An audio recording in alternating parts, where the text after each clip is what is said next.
All right. Excuse me. All right, everybody. Hello, hello, and welcome. Welcome to yet another stream here on the channel. Hope you're doing well on this nice Tuesday or Wednesday, whatever it is for you, whether it's day or night. Welcome. Nice of you all to be here. Gosh, I meant to stream last night, but a couple things happened. Number one, we just ate dinner really late, which I was hoping wouldn't be the case, but it kind of did, for reasons that, well, I mean, I have my dad to really blame for that. I'm not gonna lie. I mean, there's no other way to really put it. And then the other reason was that, I'm not gonna lie, I was kind of irritated. You know, I just wanted to go to bed that night.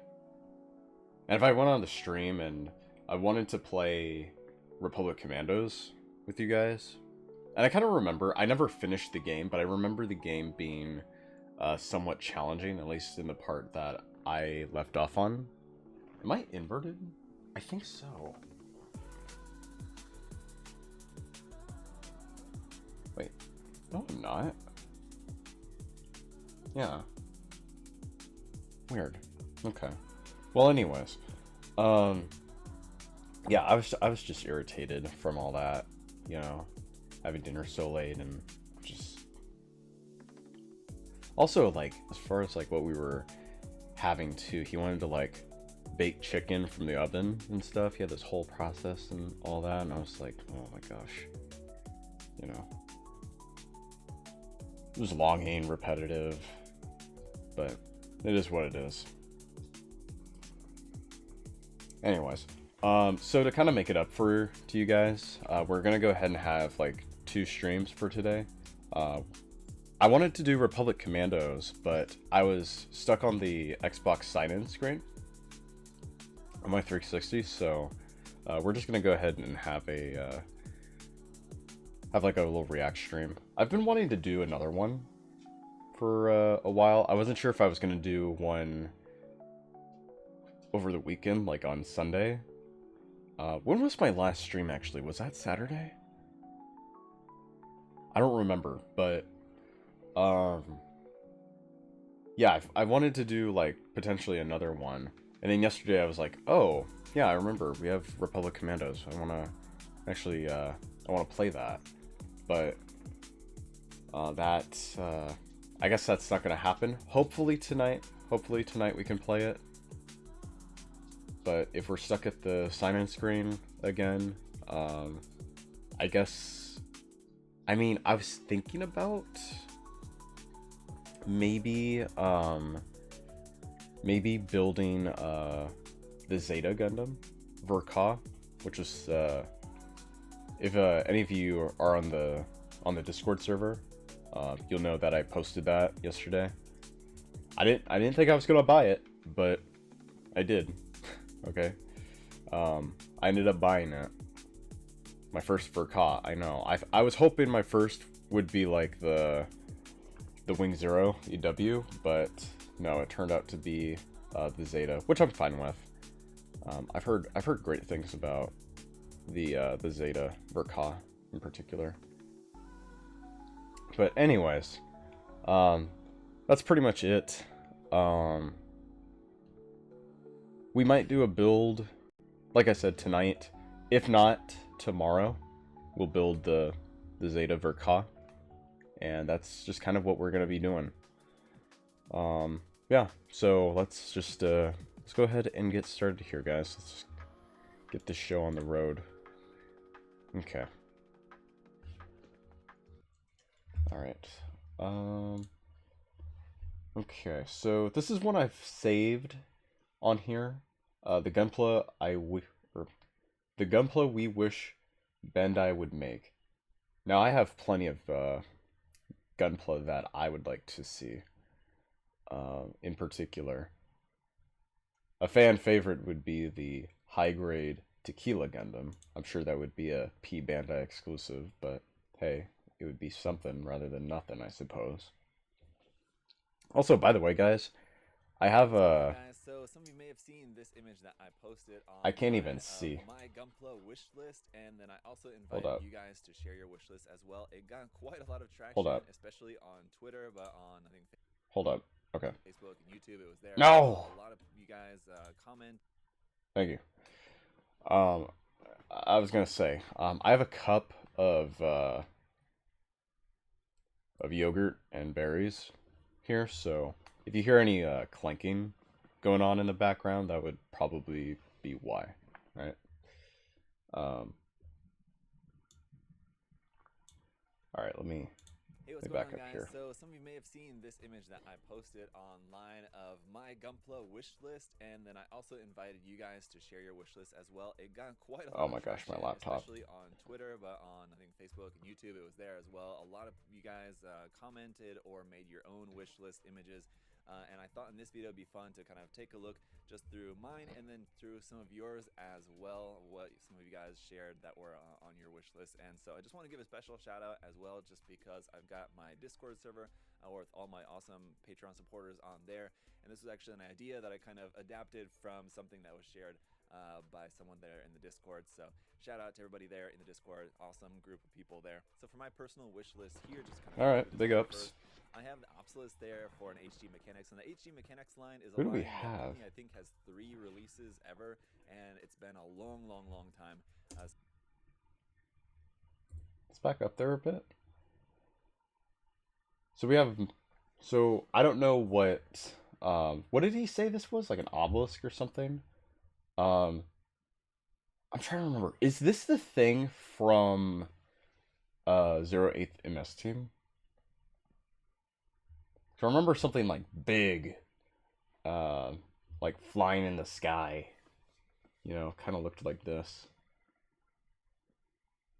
HG Mechanics. So that's like a full mechanics? Is that what it is? I don't know what this one is right here. Or this one. I don't know any of these yet. This thing though, Sinanju, Master Grade SD, interesting. And then you got like a purple one here, or kind of looks like it, but it has it has claws. Look at that. Oh wow. And then you have a Gelgoog SD Gundam.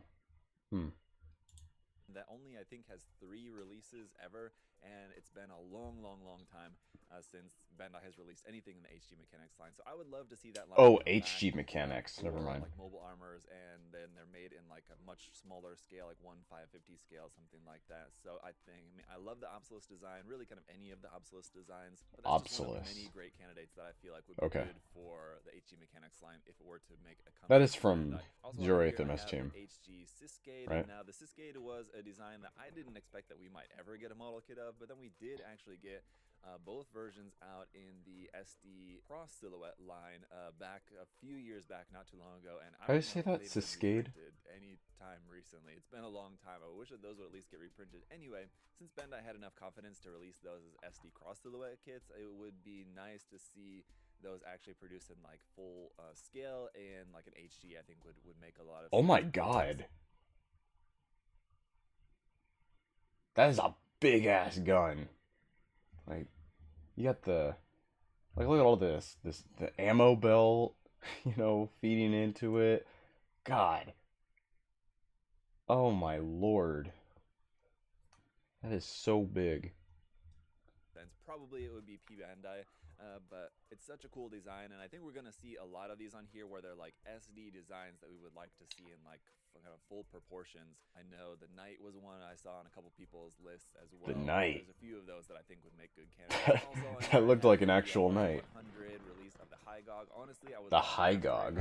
But if we're not gonna get a Master Grade, I'd be perfectly happy with the RE100 kit as well. Just I would be happy with more RE100 kits in general. So I would like to see just a 1/100 scale version of the High Gog would be awesome. The Also, High I've got the Gog. Sinanju in there for an MGSD. I think that would just be a really cool design, shrunk down to those MGSD proportions. It'd be really cool to have the Sinanju in those proportions. And with the release of the Kshatriya coming out, I think it'd make a really cool set to have the two.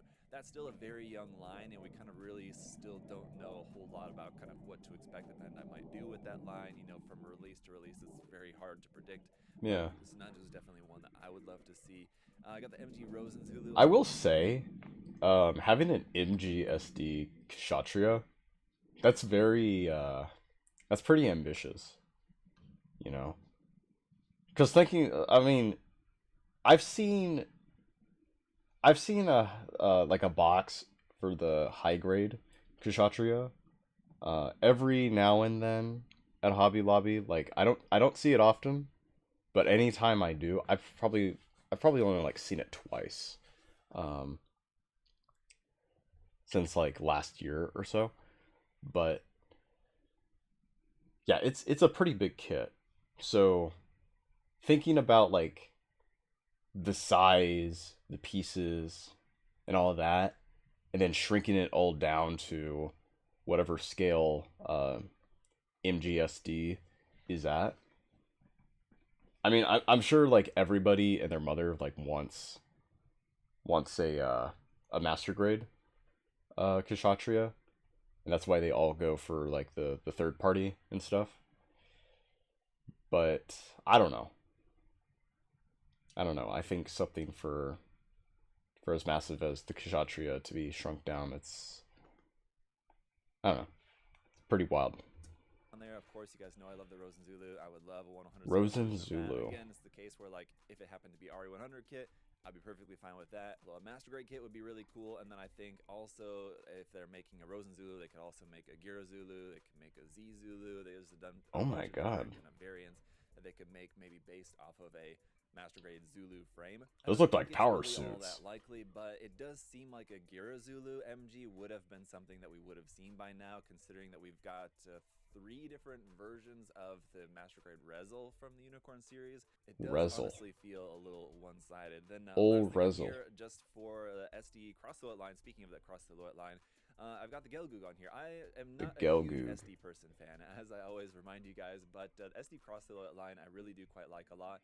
And, you know, I love the Gelgoog, so I think the Gelgoog would be cool to see in SD proportions and like a really nice SD, because I think the SD cross silhouette line is the best of the different like SD lines that Bandai has. So while an MG SD would also be really awesome, I think just the SD cross silhouette would be pretty cool to see.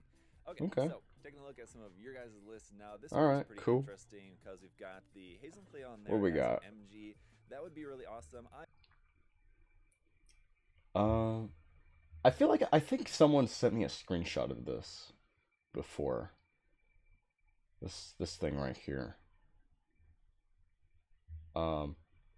This is from Advance of Zeta, right?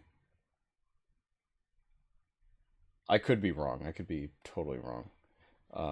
Devil Gundam, high grade. Wow, I can only imagine the size of that. This thing right here. Okay, I remember seeing this. This is from Advance of Zeta. Yeah. I don't know what this is. Real grade. I don't know what this is. High grade. And then Master Grade White Gundam from G-Quux. Which okay.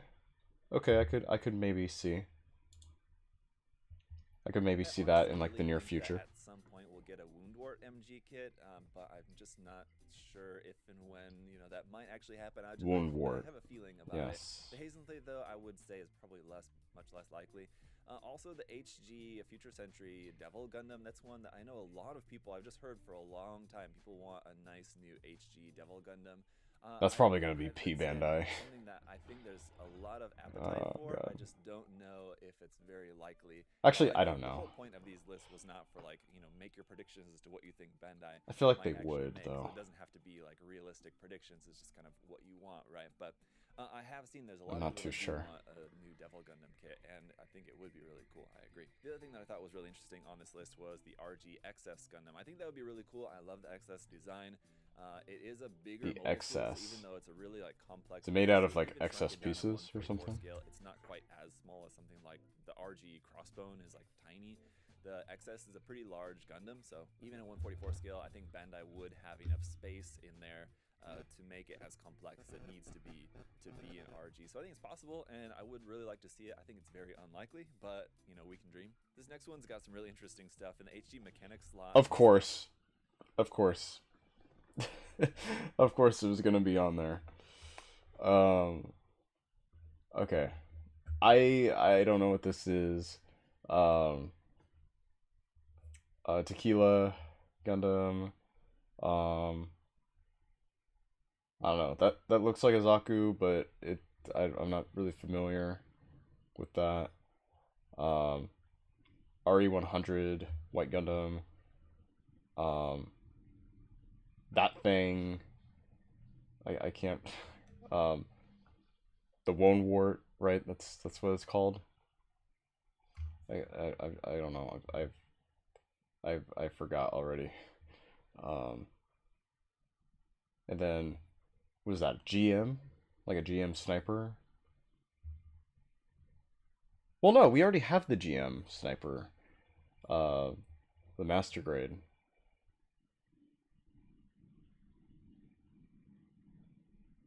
Kind of looks like it, but it's green. And then you got an SD Turn A Gundam, which I think out of everything here, I could probably see this one being the most plausible. Got the Kondo version of the Heavy Weapon System New Gundam, I believe is exactly what that is. You know, anything Kondo as like a model Kondo would be really, really cool. We've seen those new like figures that are coming out of, I think there's two different versions of the Gyaradoga if I remember correctly. But as far as like anything specifically Kondo design as like a model kit is not something that we've seen really like for this style. Well, it would be really cool. I think it's pretty unlikely. HG slot here, we got the Tequila, of course. I know that you guys are really hungry for a Tequila release. It's something that I wouldn't have thought would be at all possible, but with the recent release of the HG Mandala Gundam that I've talked about, that does kind of open the door to maybe the Tequila Gundam not being completely out of the realm of possibility, to be honest. And then the Woundwort. I just mentioned how I thought the Woundwort would make for a great MG, and I think it kind of would make sense for that Bandai might make one at some point. But MG SD would be really cool too. I mean, I love the MG SD kits. I love the Woundwart's design. I think the Woundwart's design adapted to the proportions of MGSD would look really cool. But I think the big problem with that is that everything...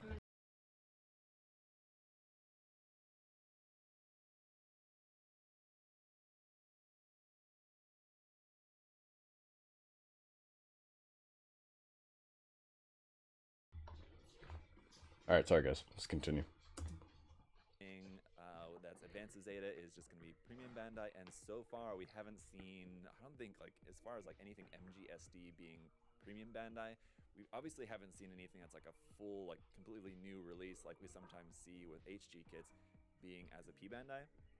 We haven't seen anything like that with MGSD, with the MGSD line. Even any kind of like color variants or exclusives that are MGSD, I think so far have all really just been Gundam-based exclusives, not premium Bandai. So anyway, again, not very feasible, but I think it would be very cool. Also got the Jim Spartan on there in the MG slot. I think that's a great idea. That would be really cool. That would be probably could the be GM Spartan. Jim 2.0 frame, so I think it's entirely. I should have known. He was green like Master Chief. I should have known. That's funny. And that HG was a P Bandai kit, but it was a really, really popular HG P Bandai kit. It kind of does, doesn't it? It makes sense to come out with the MG. If you squint. And then the Turn A on there in the SD cross silhouette spot. I mean, I saw a lot of lists with cross silhouette. On there. I don't know if it's just because like recently there's been a lot of Turn A stuff around on Twitter just because of the anniversary, or it's just a lot of people coming around to loving the Turn A designs. And so the Turn A Gundam as an SD cross silhouette would be awesome. I'd love to see anything new related to Turn A, to be honest. And actually, speaking of, this very next one here is all Turn A, and I can support this. So we've got the RG. I haven't seen Turn A yet. Those would be really cool. I think the Turn X much less likely, and RG the Turn X. It could be. It's very possible. The HD Kapool, we know that Bandai Kapool. at least has the molds for an HD Kapool because they released the Momo Kapool Kapoosh. back quite a few years back now in what, the Build Fighter Momo 5. Kapool. Momo's mobile suit. What the fuck? Looks like a little, like something out of Digimon. Bro. It's got like I little want to say I could be wrong about that. little feet. The Build Divers, one of those. But if you guys remember, in the Momo Kapool kit, some of the runners are just labeled Kapool. So we know that Bandai has the molds for that, or at least some of the molds. And so it's just kind of a matter of when is that actually ever going to be released. It was quite a long time between the release of the Build Fighters version of the Argyaga to the actual HGC Arjaja, as an example, kind of Gyaga and Jarja. Cool having both the Turn A version and the Double Zeta version being like color variants. You would have to imagine that one would be released as a standard release, one would be through Bandai. I think that would be awesome. Like, what are these Having names? the Sumo as a nice new HG as well. Honestly, I would love a 1/100 scale Sumo. I think a Sumo would be really nice for a 1/100 scale, either as a master grade, which would be awesome, or as a 1/100 scale. And I'm not sure if it would ultimately be RE100 or full mechanics, kind of which way they would go with that. I don't know, but either way, as a 1/100 scale kit, I think it would be really, really nice to go along with the master grade Turn A and Turn X, just a 1/100 scale Sumo as well. It's a really cool design and would make for an awesome kit. And then the ARC 782, an odd inclusion on there amongst all the Turn A. Oh, hold on. Give me a moment.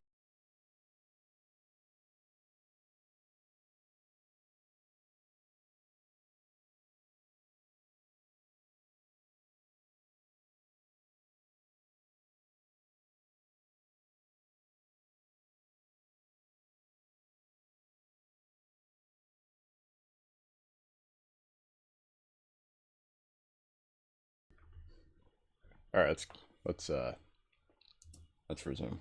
But I remember reading the post about this, saying that he wanted a new HD ARC 782, but one that was kind of more like anime style.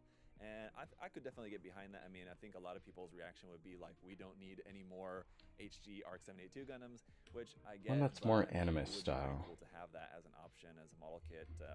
If you're a fan of the Gundam, to have that as a model kit in like that anime style, so it would be cool. All right, this next one has a few things I I could guess. really get behind. Oh my god. Oh man, I already know. I already know some of y'all probably hyped about the idea. Real grade Master Gundam, yeah, I could get on board with that. I have no idea what this is. This scrawny looking dude. Neither this guy. This guy looks like Optimus Prime. It has a Verka. Bro, Verka, Optimus Prime. Oh man. And then what is this guy? He looks like a Jesta. I could be wrong. And I don't know what this dude is. He's like a, I don't know, some kind of like lobster with a gun. Yeah. This dude here though, this full mechanics looking guy. Who is that? I don't know who that is. Looks like a droid from like Star Wars. I would love a model kit of the Nero. The Nero. Sentinel. I think it would make a lot of sense for this to be released as an RE100 kit to go along The with Nero. the master grade kits like the Faz, the S Gundam, the XS Gundam that recently. Well, got Nero is fairly bony. recently got the like 1.5 kind of release. The Deep Striker, obviously. We have the Mark V as a premium Bandai release. So you have all these really nice master grade kits from Sentinel. It'd be really cool to have the Nero to go along with that. If not a master grade, then at least a RE100 kit would be nice. But I would be very happy with even an HG kit as well. So I would love to just see anything of the Nero. We also have the MG Verka Full Armor Gundam Mark III, which, you know, is always going to be The Gundam Mark III. as one of the unfortunate souls. So that's Optimus Prime. I don't even remember what it was, $200, $300 pre-ordering that kit back in the day when there was this company that was producing, I think it was Ex Machina, that was producing a 1/100. I think it was like even larger than 1/100 scales. Like Oh my 177. god, So look this at is a huge that. kit that they were Bro, producing of the gun is like bigger than him. That's insane. Like, I know there's like several kits out there where they have these big guns, but jeez, wasn't there like a musket or some kind of shit, like a blunderbuss they created like back in the day where you know, it took like two people to fire, but it was mostly used for like hunting purposes, not actual warfare. Fuck, dude. And what are these too? You see these like tubes right here on the sides? What are those? Are those supposed to be like leg cannons or something? The dude even has like cannons like what are these? Are these wings? I don't think so. I think these are just cannons. Bro, this guy is like War Machine. He's Ironhide, bro. 100, I think it was like even larger than 100 scale. It was like 177. It's Optimus It was a Prime. huge kit that they were producing of this. It ultimately went under, and everybody lost their money. It was a terrible situation, and so I'm always going to be a bit. They triggered stole by the that, money. but it is a really cool design. Damn. It would be nice to have an actual model kit of that. Also, I A really like gun the plus idea scandal. of the Tetra as an MGSD. It's such a cool design, and again, like with these more like this, like with the Woundwort as well, these kind of a little bit more kind of funky designs when they're kind of shrunken down proportionally into the MGSD scale. I think they look really cool. It's something we see a lot like with the Gundam Converge figures, which you guys know that I love. Also, the Gundam Converge. Assemble line is another example of this. So I think the Gerbera Tetra would be one that would be How you say awesome. that? Very Baratetra? unlikely as an MGSD with it, like only in terms of other model kits that it has. I guess it probably has an like SDBB Senshi kit, and then obviously it has the HG kit, but that's pretty much it. I don't think that it has quite the Gerbera popularity Tetra. level to make it into that line, but I it don't would I be don't really know awesome. if The RG Master I'm Gundam I gonna do want to remember mention that. as well, just as another one that I think that I would really love. Being a huge fan of the Master Gundam's design and just G Gundam generally, I would love to see that to come out as an RG to kind of go along with the God Gundam, because we already have the God Gundam and the Shining Gundam out in the RG Oh line, yeah. so it'd be really cool to have a Master Gundam to kind of go along with those. All right, up next on this list, we've got an entry grade Age 2, which is an interesting choice. I would love to see more Interesting. entry grade stuff. I mean, it's a really Yeah, for cool an entry concept, grade. the line in general, and I would think the Age 1 would probably make more sense, but the Age 2 would be pretty cool. The Reborn's Gundam there in the RG slot, I gotta say, definitely one that I know a lot of people would love. I mean, after that MG tease for the Reborn's Gundam back years and years ago, I think a lot of people have just been, anticipating that we would get a new Reborn's Gundam in some fashion, because on that, on that infamous poster showing the Kshatriya, and what was it, like the Kshatriya, the Leo, a bunch of other stuff that Bro, I think, what? what was it? Those were candidates. What do we got? I see Kshatriya. Yeah, there's the GM two sniper right there. Leo. There's the Z. I have no idea what the rest are here, but yeah. For the RE100 line, I think is what it was, if I remember correctly. I'll put it up on the screen there for you guys. But the Reborn's Gundam was on there. Basically, everything else from that list, almost everything, not everything. I think there's the Reborns and then maybe one or two more from that list that haven't gotten a kit yet. But basically, everything else from that image did go on to get a kit. Not necessarily RE100, but they all got kits. And so we've been kind of waiting for that shoe to drop. What's going to be the new Reborn's Gundam kit? Could it be RG? I think that would be pretty cool. I think it would be really cool to have a master grade of that, to be honest. Then in the master grade slot there, he's got the Astaroth Gundam, and I think that's the Astaroth Astaroth. Renashimento. I could be wrong about that. There's a couple of those variations that I do tend to get them confused. Like Soul But yeah, I mean, Calibur? anything new from IBO in the master grade line would be really cool. Actually, that would be a candidate that I would really like. Compared to other ones, I would like any of the Astaroth kits personally, more so than like the Floros, Nah, that or the guy's Gushin, bulked or the up. Gushin Remake, or the Gushin Remake Full City. Some of these other ones that I think are the more likely options. Yeah, I'm with you that personally I would prefer an Astaroth or one of the Astaroth variations. Also, having the Delta Kai on here in the RE100 spot, the Delta Kai is one that I saw a couple people put in like either RE100 or Master Grade or something like that. I think it makes a lot of sense for that just to be a Master Grade based off of the Delta Plus. I know the Delta Plus has kind of a mixed reputation. I personally love the MG Delta Plus. I know there's some people that aren't a big fan of the kit, but I think it's solid enough. And if we were going to get a 1/100 scale Delta Kai, it would probably just be based on the MG Delta Plus, and I would be very happy. I would love that. I think that would be awesome. And then the MG SD Sinanju on there, agreeing with me on that. This one was pretty funny, just all Big Zam. I think we are very, very, very due for a Big Zam model kit, and I think what would make the most sense would be HGUC.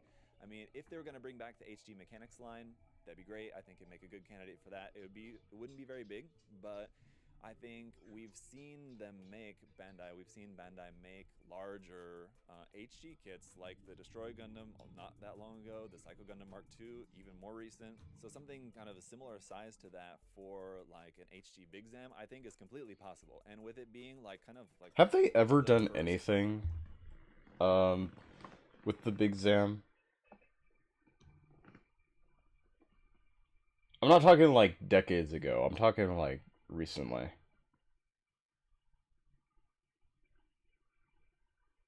Because I cannot think of like any SDs or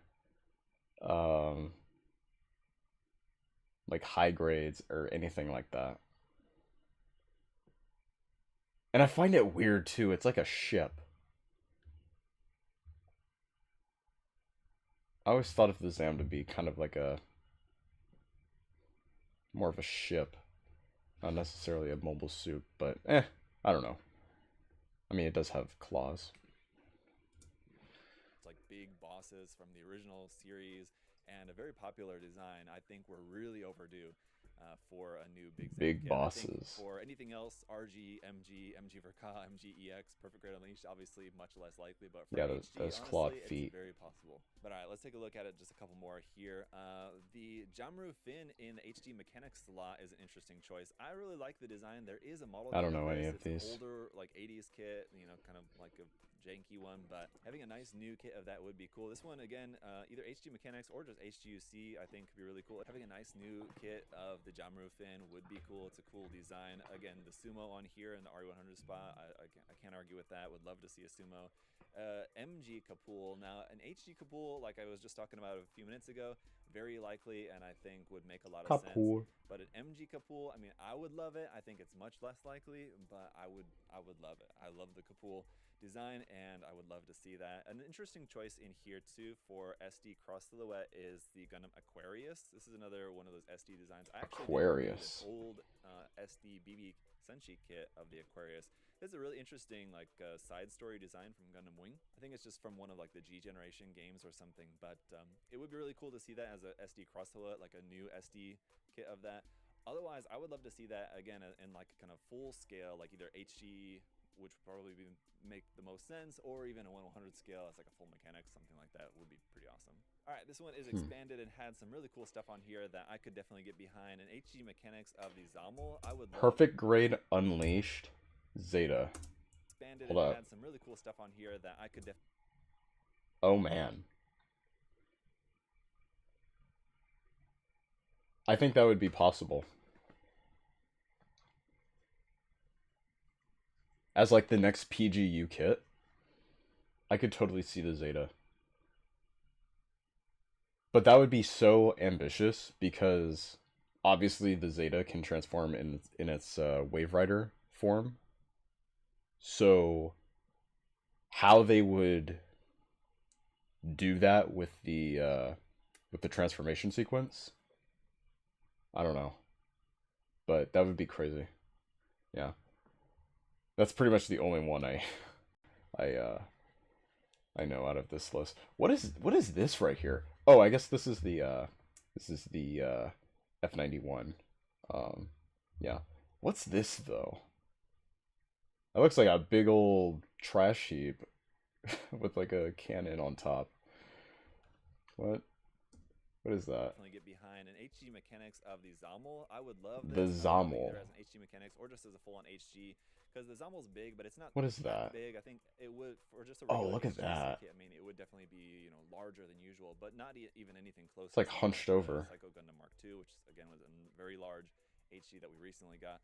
The Zommel, I guess, it'd be in terms of just like, because it's not as tall, but it is pretty dense, so probably would have a similar size box as like the HG Psycho Gundam Mark II.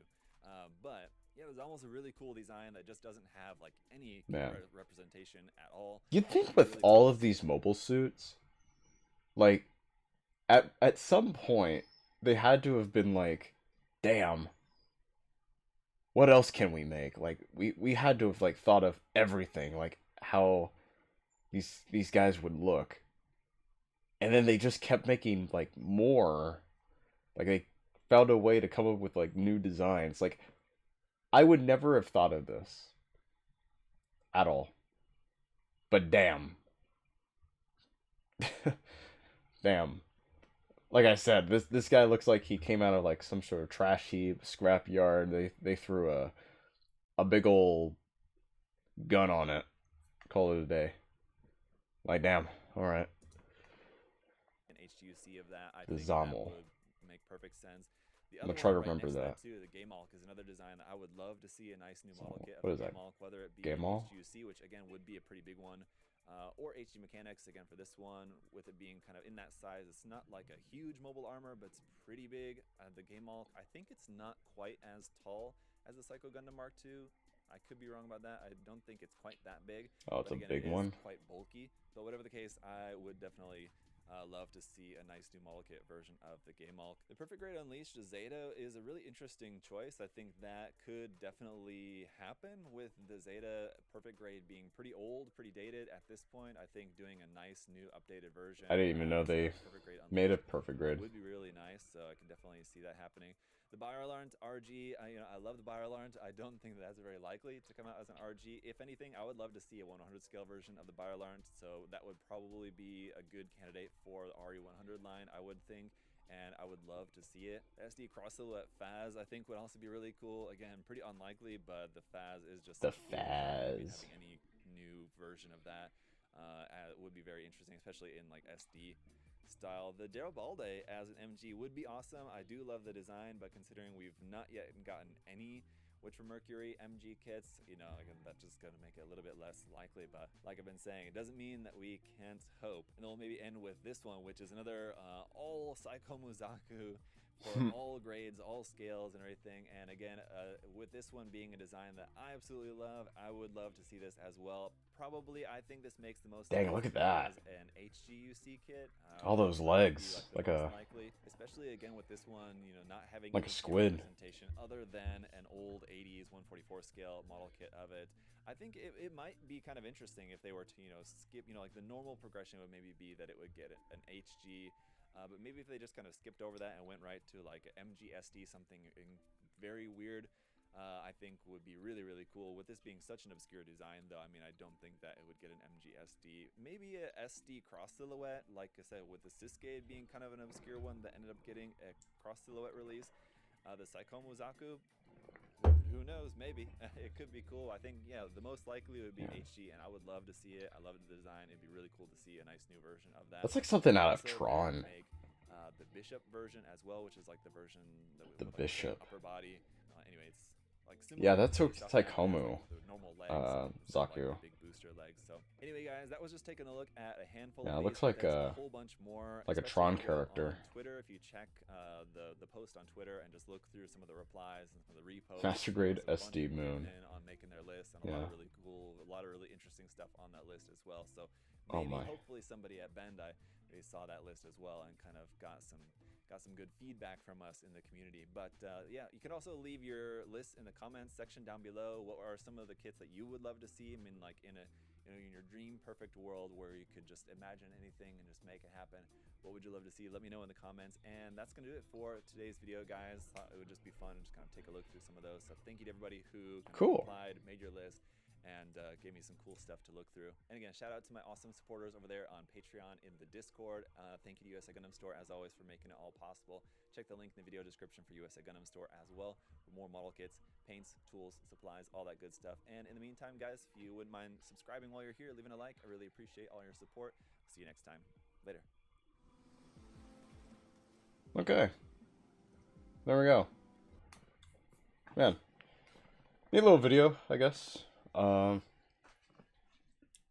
Is there a mobile suit that I would want as a kit? I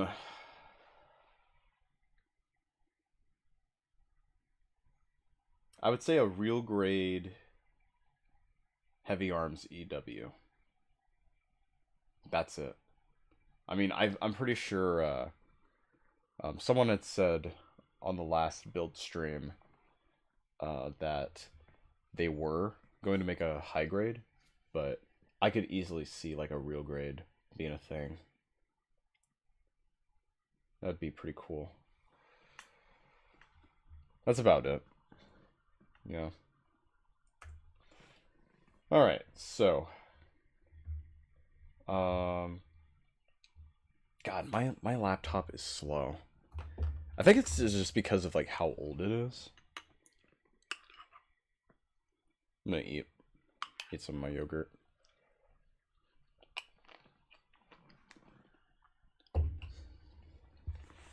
need to check up on my laundry as well. So I'm gonna be back. Give me a moment. I'm gonna step out for whoops. There we go. I'm gonna step out for just a moment, guys. And I don't know why my dog is crying, so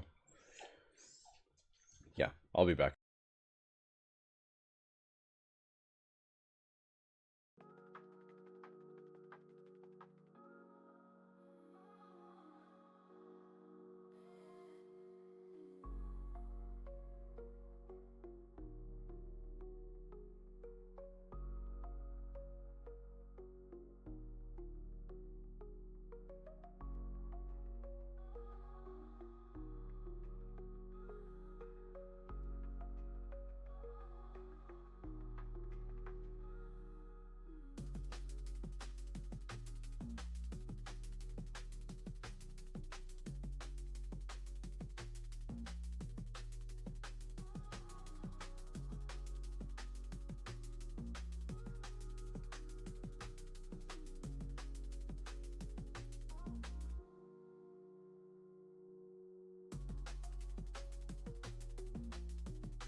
Okay, everyone, I'm back.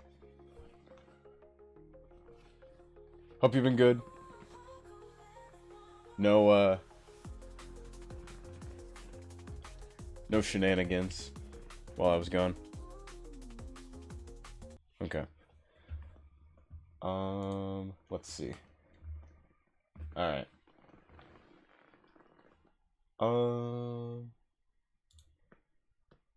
What else can we watch today? Oh, yeah, this is one that I saw, a few days ago. The Hidden World of Lego Halo. Man, what a pipe dream this would be.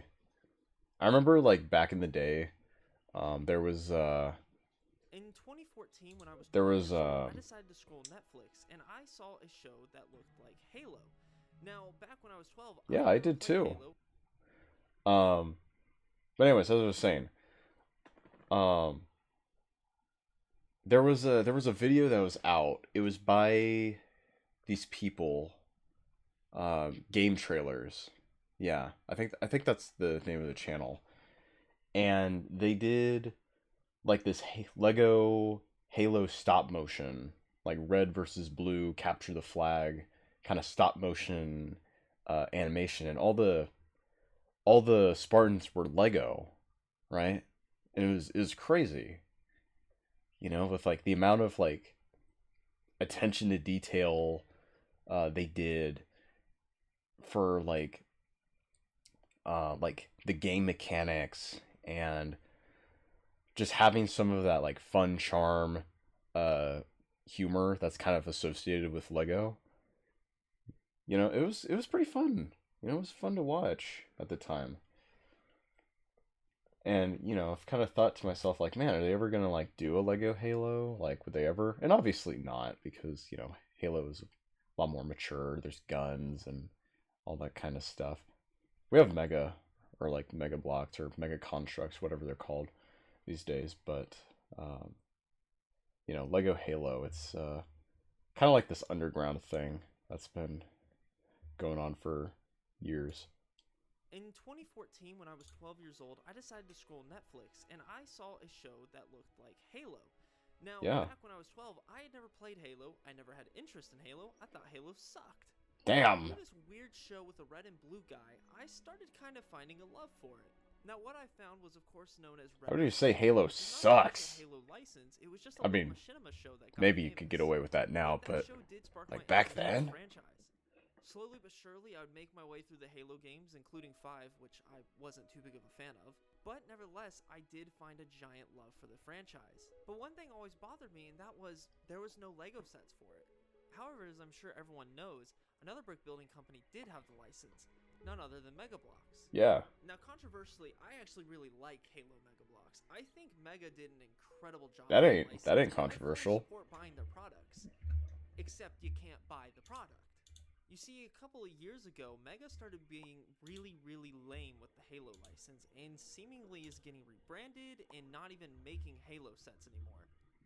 They have been dead silent about Halo for the past 2 years, and it really leaves the franchise in limbo. So, for those that have an interest in a brick-built system for Halo, I kind of wanted to do a little guide of what I think you can get out of Lego Halo. Through Okay. customs, custom vehicles, builds, the Man. whole thing. And we'll be starting. Lego Halo, like mock build-ups, low key, are like some of the most goated mocks that you can find. Like I like here, I can probably look some up here for you guys. Here. I already got a tab open here. Like Lego Halo mock build.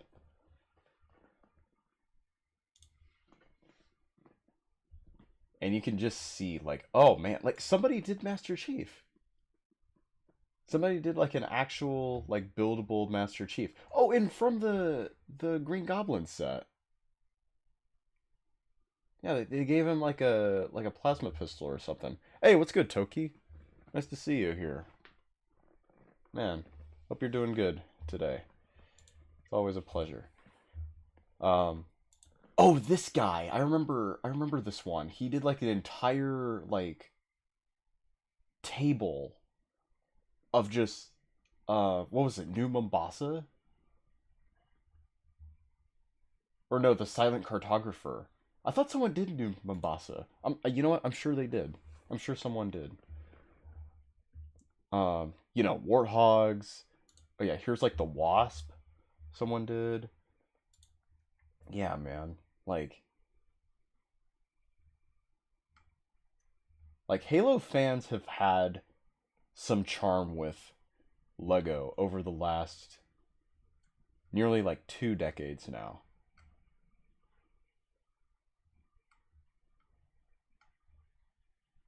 Going good, got more gunpla. I have a problem.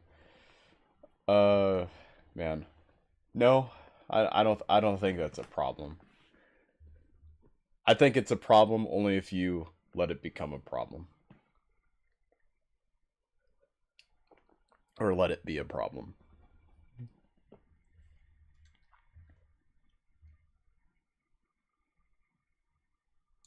Is there such thing as too much gunpla? Maybe if you don't have the space for it. That's what I think. None other than the most important part of this, the minifigures. Oh yeah. Firstly, with the Clone Army Customs Mark 6 helmet. Now this Mark 6 what armor you doing in here? Halo 4 and 5 Yo, we're What's checking going out Lego Halo. However, it does have a really good look, and the Oh, plastic what? is really What? good. Yeah. And I Lego feel like Clone Halo? Army Customs Yeah, is a man. Like, do you mean like official Lego Halo, or do you mean like that one weird Halo series where you got like the little minifigs that could plug into studs, but they weren't really Lego? Oh, no. That's Mega Bloks. We're talking about Okay. like people customizing molds and stuff to make like Lego Halo characters. Yeah. Oh. Okay. Cool. Cool. Yeah, man. What's up? No, nothing. Nothing. I mean, I'm just still in bed. I'm just chilling. You know, I'm not doing anything. Okay. Sweet.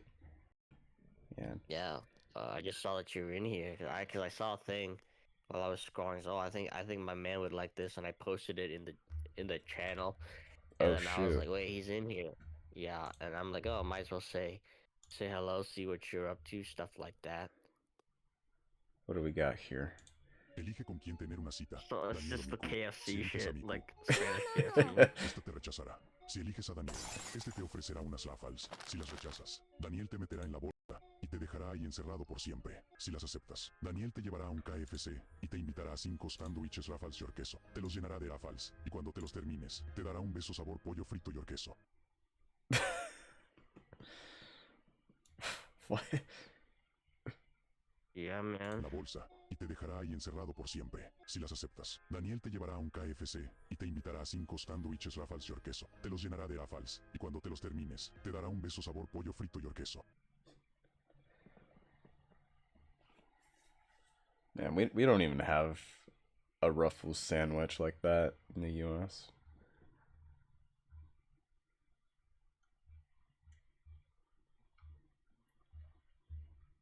God. You gotta love KFC Espanol somehow. Like I don't know how they did it, but they found something where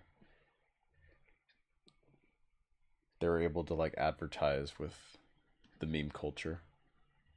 You know, something that I was always curious about, right? Ab- this does tie into Mexico, right? Uh-huh. With the KFC, like the Mexican KFC, like, right? The Espanol. But anyway, a while ago they had a collab. Carl's Jr. Really? The new Godzilla and Kong. No, not KFC, but like the Godzilla and Kong movie had a collab with Carl's Jr. and they had Oh, like fucking okay. Godzilla and King Kong burgers, right? And I was like, shit, that's cool. And I Whoa. went to my college junior, my nearest college junior, to see if they had it. And I was tricked. I was bamboozled because this collab for some reason only applied in Mexico. Oh damn. Fuck. Man, that's another reason for me to just hate Carl's Jr. Yeah, I know, They man. they did my man dirty, thinking like, oh man, they got the Godzilla Kong burger. Nope, No, nope, not in the they don't got the U.S. fucking Brazil cop. No, I was like, what the fuck was that? God, You know? man, everybody but the U.S. They always have like the fun food, you know, like the McDonald's and the Carl's Juniors, the KFCs around the world. They get the fun stuff, but not in the U.S. Yeah. It sucks. So U.S. sucks, man. They suck over here. Shit over here, bro. Yeah. I ain't got no cool shit. They just fucking with me, bro. Mm-hmm. God. Pay nearly $20 for a damn medium uh bacon western combo meal. Burger. It's mid.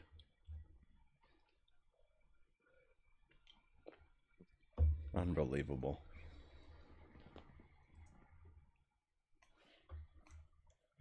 Oh wait, how do I? Okay. Gotta click on it. Reputation within the community, and I uphold that. I've never had any issues with them. However, my one issue with this figure, while it looks good, is it's based off of Halo 4 and 5. And if you don't know, Oh, that's kind of a I new don't like mold. how Halo 4 and 5 look. However, these did serve me really well. They're extra. I was thinking this was like the or not early, but late 2000s, early 2010 mold.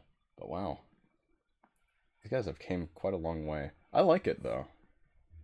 Um, I mean, I don't know about you, but I mean, I thought Halo 4, I thought that was all right. I don't think Halo 4 was a bad game. It's just I don't think the games are inherently bad. I just think that the they don't really know what to do with the IP anymore. Yeah, I mean, I knew it was different because you know, you could sprint, and a lot of the gameplay was like it was like similar to Call of Duty in a way, but I thought the Yeah. campaign was good. Detailed with the giant bulky armor and the really cool looking visor are really nice, and I know a lot of people that this is their preference of LEGO Custom Spartan. They have a large variety of colors and everything you could want from these guys. Just my issue is they just don't look like the Bungie Master Chief to me. The next major custom and a customizer They're cool we will be visors, going though. back to a lot in this video is the Brick Tactical Mark V armor. Brick This armor is Tactical Mark directly V. inspired Oh from wow. Halo CE with the Mark V helmet. Now, I love the Mark V armor. However, I'm not a huge fan of this figure. Yeah, I can already tell the helmet. Like I could see it as a Mark V, but it looks pretty squished. Like they like started to like flatten it, and then they just stopped halfway. That could be me. Yeah. The armor to me just feels so much bulkier than it needs to be. And I know the Mjolnir armor is really bulky, but still, I just don't think it translates too well to LEGO. Now, that's not to say that this figure sucks by any means. Oh, they got I a know a lot of people beige that also really Spartan. like this as the Spartans. And I do think they're alright, especially if you are building a Halo CE build. I don't Man, know they any even got other like customizers molds that make Mark for V like the helmets, weapons and but stuff. something about them just feels a little cheap to me. And this is no way me trying to slander Brick Tactical. I'm about to praise him a lot in this video.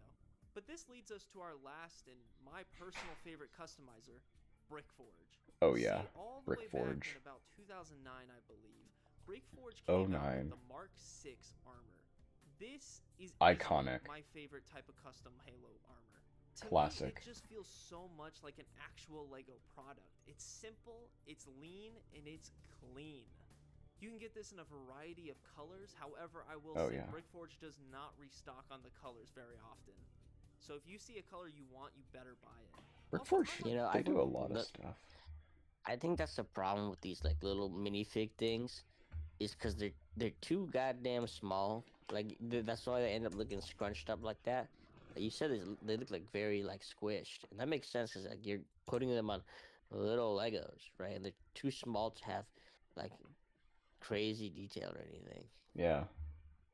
The chief has returned. Oh man. Oh, this is how you do it. You do it by like the armor, like the chest piece, and then the visor and the helmet. Wow. Wow. $1.75. Dang. That's pretty good. Hmm. You can get Is it steel, like dark red, dark pink, green, olive green. that's pretty cool actually. Gosh. You can get clear. Here, like a visor? No, the clear armor. Like, I guess for That's when it goes odd. in camo or something. Like active camo. Interesting.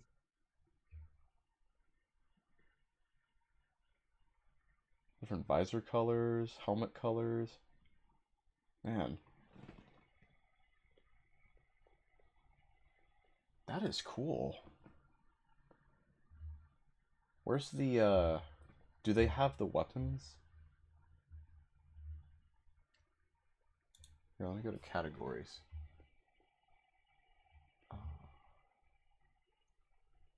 Here, weapons. Firearms. They have, like, quite a lot. Oh yeah, here's the shotgun. They have the SMG. I think that's the Magnum right there. They have holsters that you can get. Oh, and there's all kinds of, like, not even just Halo, but, like, regular, ordinary firearms. Like World War II and modern.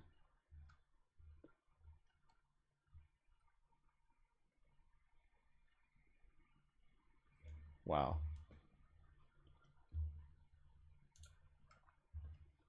Yeah, that's pretty tight. Under the impression that the Brickforge Custom Mark 6 armor is probably the most universally used in the community. People like Blackfin Bricks even sell really cool custom colors and prints of these guys. And I'm proud to admit that I finally was able to collect every variant I needed to make a full Red vs. Blue collection, including this custom Agent Washington. But anyone that plays Halo knows that the world is bigger than just Spartans. So what else is out there? Well, Master Chief can't win the Covenant War alone. He's gonna need friends. And friends he will get with Brick Tactical's custom UNSC Marine. Now, like I said earlier, I'm not gonna slander Brick Tactical in this video. I love their UNSC pad printed Marine. I like You can get 'em in a how it's just the default Lego head. He's just smiling, but they threw in like a visor on his face.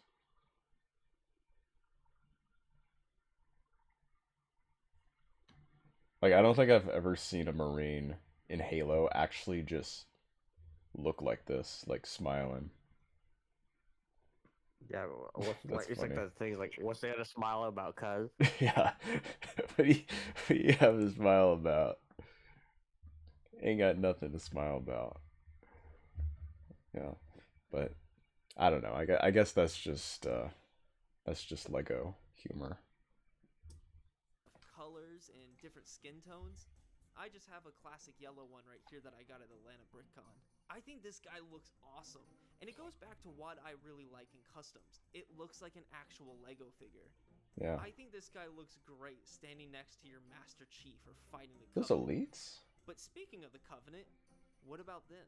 Yeah. The Covenant have been brick built for most of the LEGO Halo community's time. However, Brick Tactical somewhat recently came out with minifigure variants Oh of my elites, god. grunts, and They got Tactical somewhat elite recently minifigures came out now. with minifigure Dang. And they got like, I mean, I'm sure they've had this before, but they got like molded weapons now.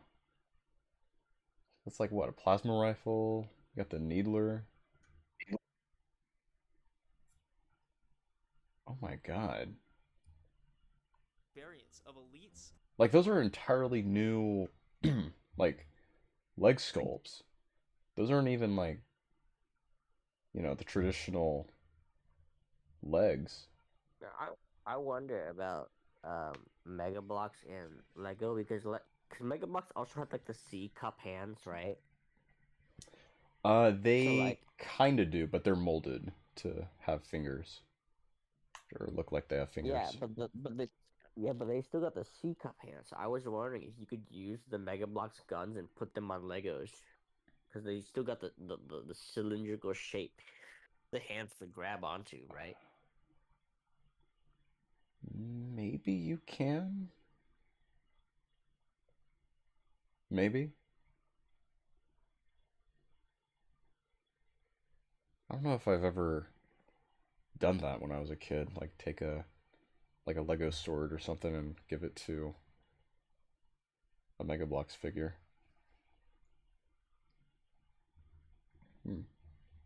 Grunts and now jackals. Now, I know these ones are Oh, kind of Toki says you can't. The Mega Block weapon pegs are slightly thinner than the Lego ones. I see.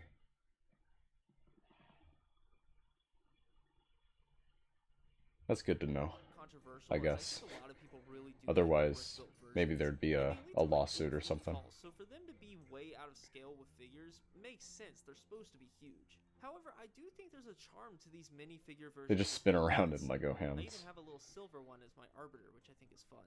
I've had Oh, some wow. issues with the smoothness of the mold, but overall, I think it's a fair deal.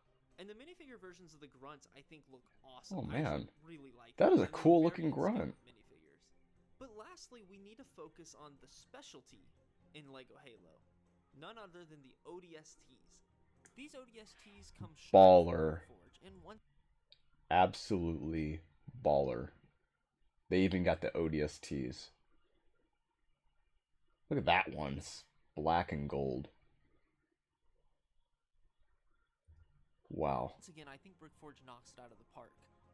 Also, the selection on Brickforge That's a is DMR. really cool. There's lots of different colors and different types of visors you can buy. However, we all know that Halo isn't just a figure. I've always thought that the helmets were always just like all like molded together. Like you have the visors and the helmet all molded as one. No, they're separate. That's crazy. They went like the extra mile when it comes to customization. $1.75 by the way for like the helmet. It's of course also the awesome vehicles.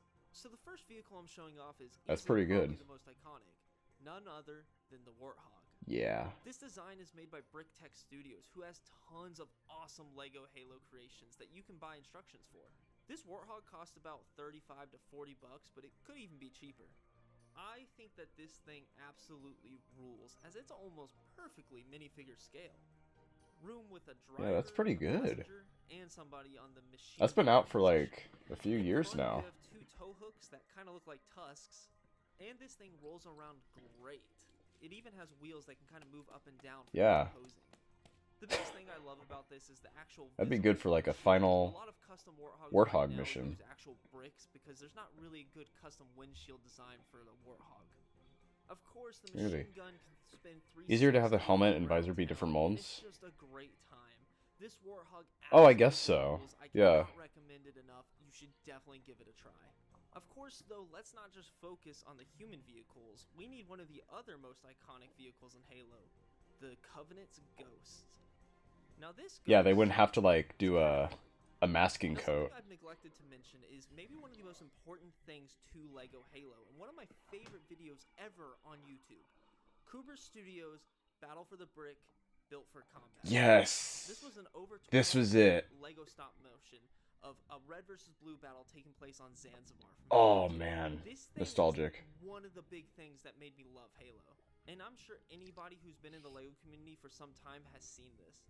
It is so much fun. If you haven't seen it, stop watching this video and go watch it. I'll leave a link in the description. But how does this tie into We the should Ghost? actually watch that. This is actually Kuber Studios' custom Ghost. Now, from what I hear, he got it from someone else. However, I don't know exactly who. But this thing is so rugged, but I kind of love it. It's not sturdy at all. It's really flimsy. It's got old building techniques, and yet it's awesome, and it looks like a LEGO Ghost. I think this Ghost with a Brickforge figure looks great. It looks like LEGO made Halo in 2007, and this is what they came up with. I cannot give enough credit of how much of a fun time this was to build. Cooper Studios does have a tutorial on his channel. I like how they have It's a like the little little bit rugged and binoculars you kind of have to piece as it together yourself, the little but I guns. recommend you do if you're nostalgic at all for that video. Next up, we have the UNSC Scorpion. But The you may call her Scorpion. Sheila. This thing Whoa. rules, and it comes from Brick Tech Studios again.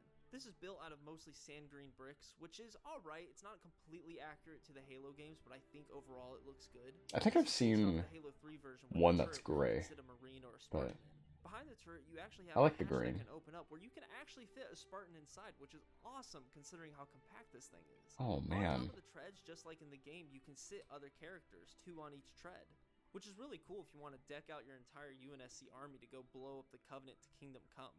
At the very top, of course, you have the main cannon, which can spin all around, up and down, side to side, the whole thing. It can roll Dang. around on some wheels, and it's overall a great build. When I brought my build to Atlanta BrickCon, this was the thing I got That is most crazy. complimented on, which kind of sucks considering it's not really mine. But I really do think the Scorpion rules, and I think it's a great addition to any LEGO Halo collection. However, this whole entire video, I've just mainly been talking about what other people have built, what other customs have made. And I feel a little left out, like I haven't really contributed anything to this LEGO Halo world. So, I'm gonna change that.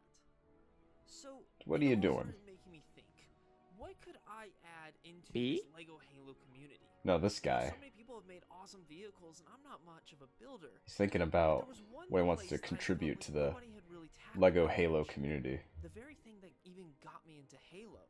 I'm talking about Red vs. Blue, that little Machinima series I talked about in the beginning. So I thought I'd throw my hat in and give it my best shot. He made But Blood Gulch, what is didn't it he? that I would build from Red vs. Blue? I'd want to build something that's iconic and that's all throughout Or the show. Valhalla. For this Red vs. Blue / What did I Halo say? base build is Blood Gulch's red base and the surrounding area around it. Taking place is based off of episode 19 of Red vs. Blue Season 1, Last One Out Hit the Lights. We have Agent Texas attacking Red Base with the Scorpion tank. Firing main cannon. On top of Red Base, we have Donut, who's seeking revenge by chucking a plasma grenade at her. Oh, I've been waiting for this. Hey, bitch! Remember me? I saved something for ya! Behind Donut, we have Possessed Lopez, who's freaking out about his ex-girlfriend about to All the audio is Behind just him, we have Griffin Simmons, who are protecting the cement ramp. Hey, Simmons. It's funny. By the way, the ramp is secure. In front of Red Base, we have Future Church, who's trying to shoot the plasma grenade out of the air. Alright, that's it. I quit. I'm going to live in a cave. To the right, we have Sarge, who's threatening his troops like a good leader would. Oh, I didn't know they did one with Mega Blocks. And then finally, we have Caboose and Tucker, who are observing the Yeah, absolute I kind of fell out of the plasma watching Red vs. Blue. That girl's got a really good arm. A few other details I want to highlight. I think it was like A full-fledged finale interior of the base in Halo and 4 very that they accurate did. pathways, just like in the game. That was the last time I watched it.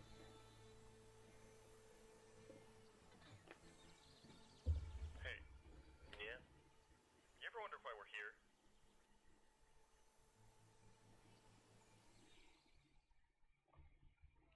Thanks everyone for checking out this video. I know this is a little bit different than my normal videos, but I hope you enjoyed it. I'm sorry for the giant gap and delay between my last video being the Agents one. I was busy setting up this new background, rearranging my room, getting new lights, the whole entire thing.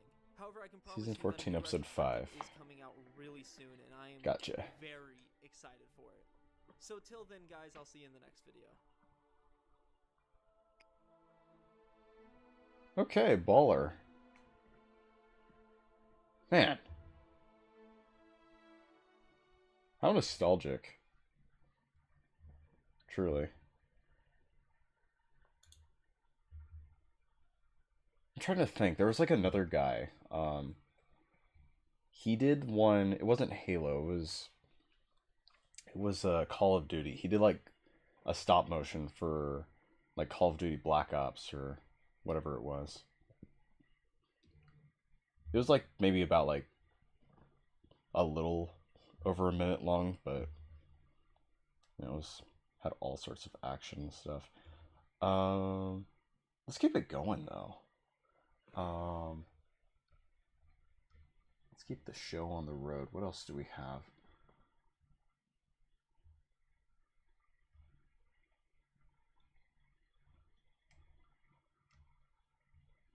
I thought there was one that I saw in here that was like, oh man, we definitely need to watch that. I feel like that's for a lot of these, but yeah.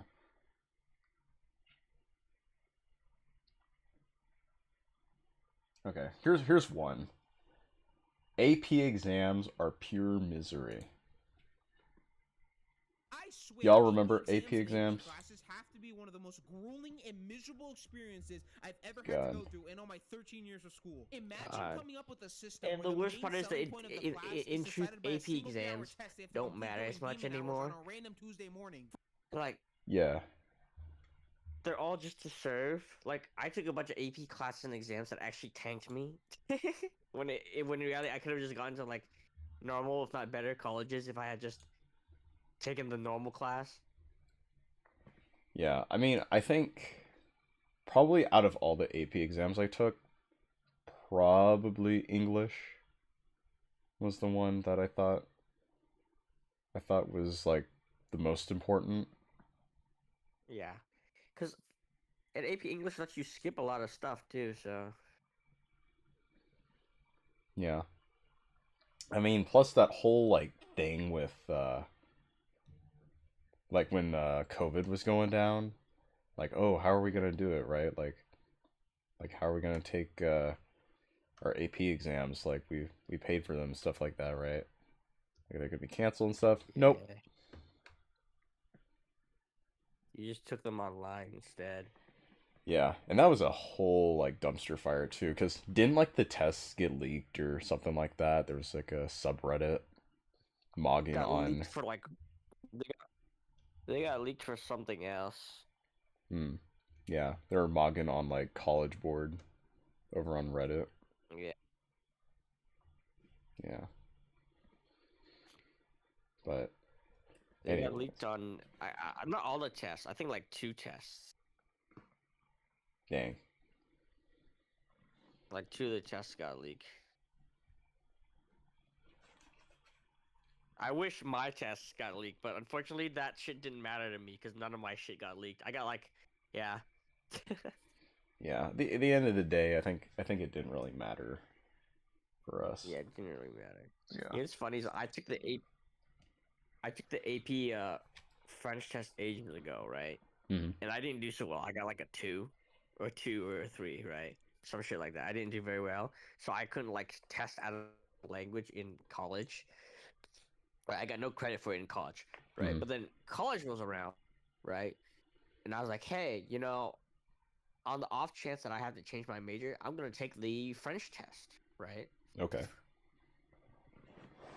And I didn't study for it as much as I studied for the AP exam, but I took it and I passed, and I basically got to skip French 1 all the way to French 4. I skipped Wow. like French 1, 2, and 3, and after I got my score, and the person who was like talking to me and reading, listening to my responses, right? Hmm.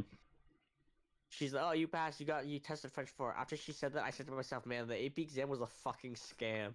It was a lie. It was a fucking God. scam." Makes me wonder what they graded me on back then. But like, I tested, and I studied less. I barely studied for the French one, Hmm. right? And I tested all the way French 4. I was like, man, that shit was a fucking scam. Even now, the SAT doesn't matter anymore. That's a scam too. Like the schools don't even take the SAT anymore. Are they still not like needing the SAT? I thought that was just for like from 2020 to 2024. Really, I feel like it was only a limited time thing because like they didn't need it anymore. I thought so, or unless like some colleges they don't require it. Still, I don't That's know. interesting. Yeah. My mic stand just fell off on me. I don't know what happened here. Hold up.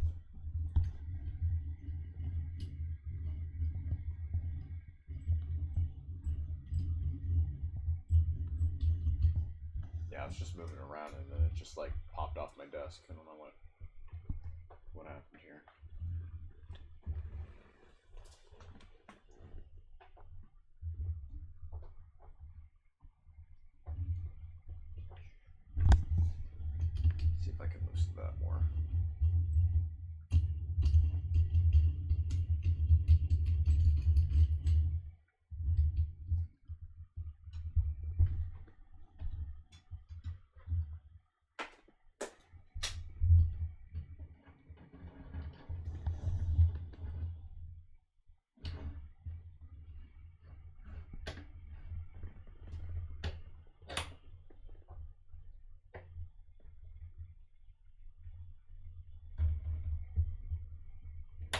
Okay. There we go.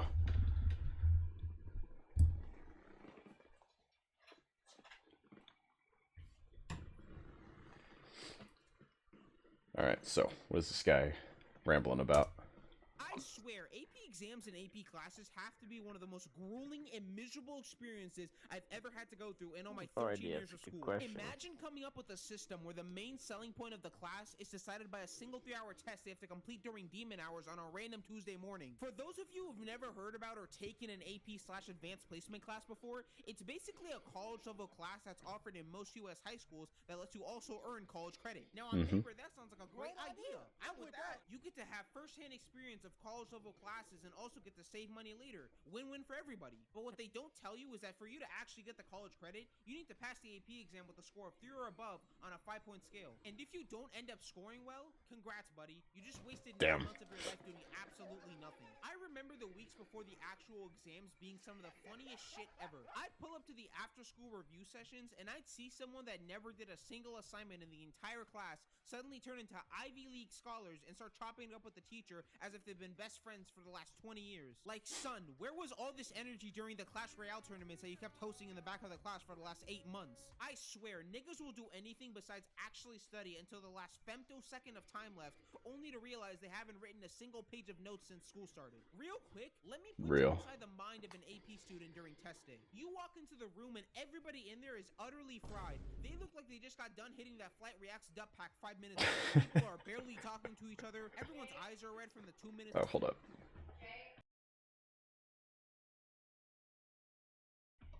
Alright. They got the night before, and then you got the one guy in the back of the room that somehow forgot how to use the chair properly. Once everybody is in their seats and ready to start, the AP proctor comes in and reads the instructions, which always takes an ungodly amount of time. They'll be up there telling us some off-topic story about something nobody asked for, and it's like, dog, just please start already. No one wants to be here. Now, when it comes to the structure of most AP exams, you'll usually have a multiple choice and a free write section, with some classes having one section harder than the other and vice versa. Now, for the most part, the multiple choice was usually pretty easy. The structure of the answers isn't super complicated, and unless you just didn't study, the questions weren't that bad. What really be killing niggas scores are those free response questions. The AP writers will make up some of the shittiest prompts known to mankind, and just assumes everyone will understand them enough on test day to figure it out. Write an essay describing the theory of quantum physics on the main character's left pinky toe. Yeah, alright gang, just give me the one already. Another thing I really hate about the I think the written portion too. I think I agree with that. It was kind of even though it's open-ended in a way, maybe. I think that's what kind of hurt me as well. Because I remember having to do for like AP US Gov.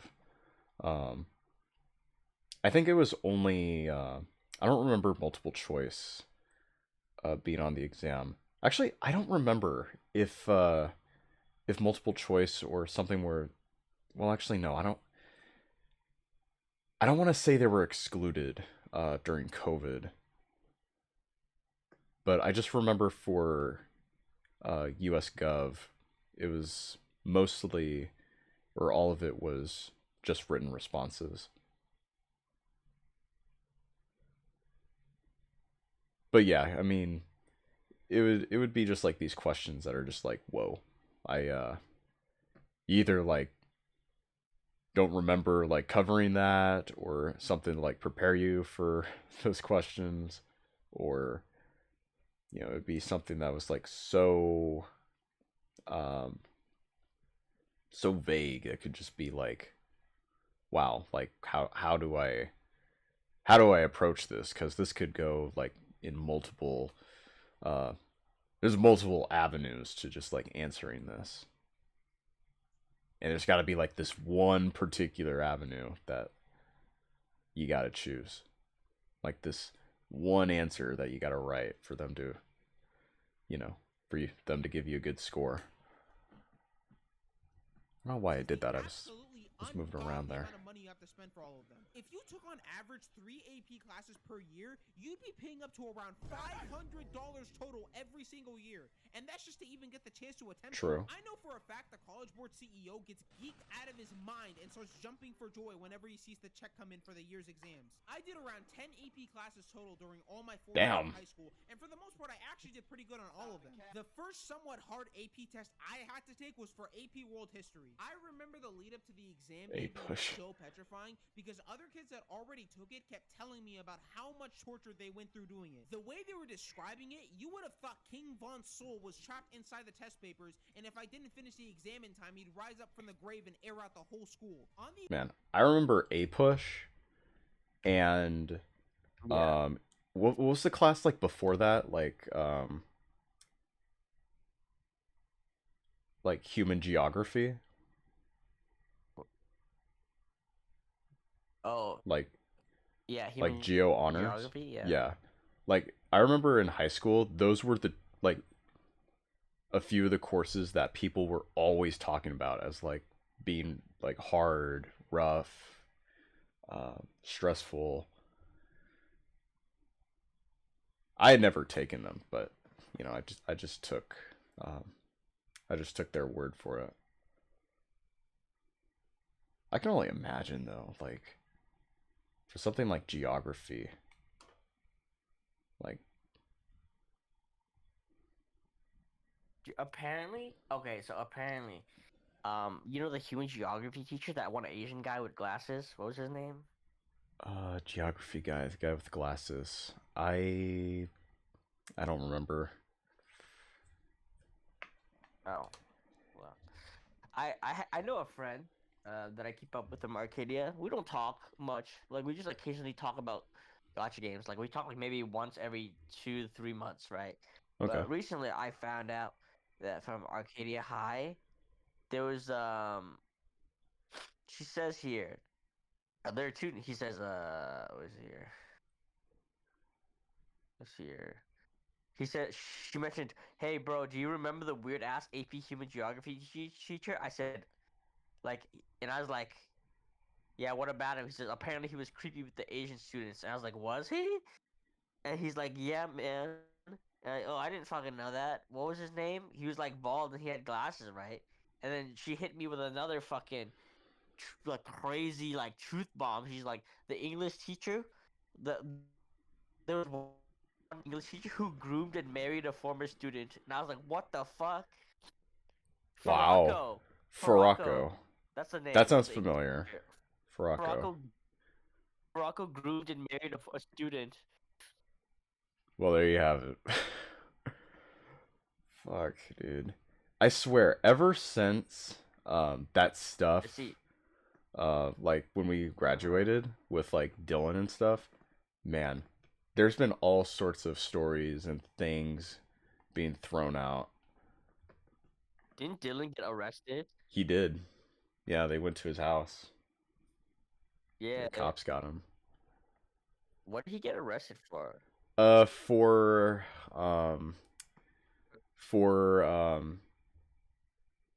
having possession of child pornography. Was it the gun? Oh damn. Yeah. Oh fuck. Okay. Yeah, and plus like what do you mean sexual assault. Porn? Holy. Yeah, and plus sexual assault on God. yeah, of like girls and stuff who were going to our school. So he had like photos of them. Yeah. That's so bad, man. Why are everybody so fucked up, bruh? Everybody's crazy these days. Yeah. And even to this day, like we cannot escape the drama that is still coming from Arcadia. Like the mayor just got found to be a Chinese spy. Yeah, a Chinese spy, yeah. Yeah. Handling that misinformation site. About that because like fucking. Yeah, I know. Like fucking hell, man. I mean, to be fair, Arcadia is a huge Chinese enclave, you know. Oh yeah. Yeah. There's a lot of Chinese people there. Like hell, the whole reason like housing's so expensive in Arcadia is because Chinese people, they buy all the property, they don't live in it. They just have it there. Mm-hmm. Like I live next to a Chinese guy who just bought houses. He just bought houses. He didn't even live in any of them. He just bought them and just let it sit there. I was like, what's the point of that, man? I hate when people do that, bruh.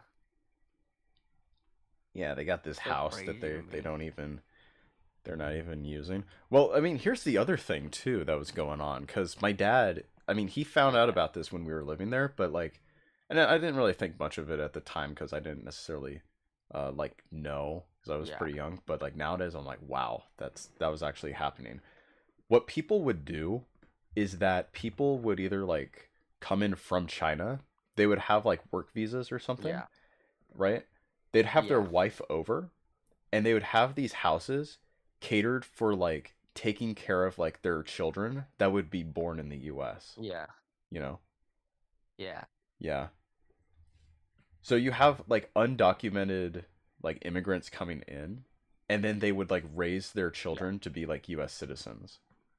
Which I mean, Yeah. I don't know how you feel about it, but there's been a lot of talk surrounding it with like how, you know, the children be like grown up to have like Chinese or like these values that are outside the US and then they grow up to go into like these corporations or institutions, infiltrate and then spread their ideologies that way. I Yeah. don't know. Yeah.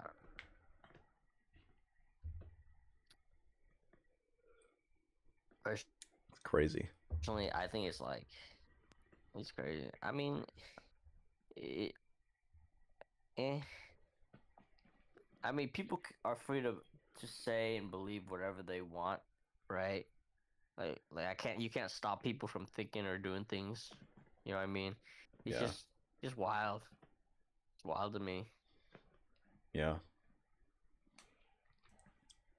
But Like I've known a lot of people like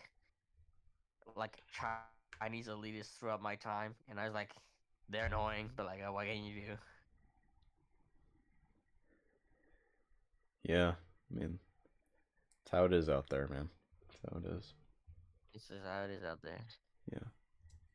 Exam, they gave you not one, not two, but 3 free write questions. And if you thought that was bad enough, the third one had you analyze 7 different documents that you had to use as evidence during your essay. By the time I got to the second essay, my hand was cramping What? so bad. Oh, just the free write thing. Dave Blunt. Oh. You know, it's kind of I'm not gonna lie. I think on average, like for somebody who takes their education in the US, the closest you will probably ever get to the sort of structure of Yeah. taking like the LSAT is probably the SAT. That's it. Yeah. I'm not gonna lie, that kind of checks out. Yeah. Because there's multiple choice, passages, you know, that you got to read. And then there's a written portion which it's actually separate from the actual multiple choice test. I mean, you can take the written portion whenever. I already did. But you have like from the time you take the actual multiple choice portion to pretty much a year to take it. But Yeah. Hey, how difficult would you consider the LSAT when you took it? you know, I would say it's quite challenging. You know, like keeping in mind certain question types and then Yeah. how to rule out wrong answers. And then also like each portion is like 35 minutes long. So you know, it's not just it's not just a like a logic test. It's an efficiency test as well. Like how good are you at answering um like a certain amount of questions when given such a limited amount of time, right? But Yeah. Yeah, I get that. Yeah. Like when I took it, I thought it was like okay, you know. I mean, I obviously don't think I knocked it out of the park. I'm sure I'll take it again, um, sometime this year, but yeah. I only, I only mentioned it because my brother, right? He got Hmm. like really arrogant with me recently.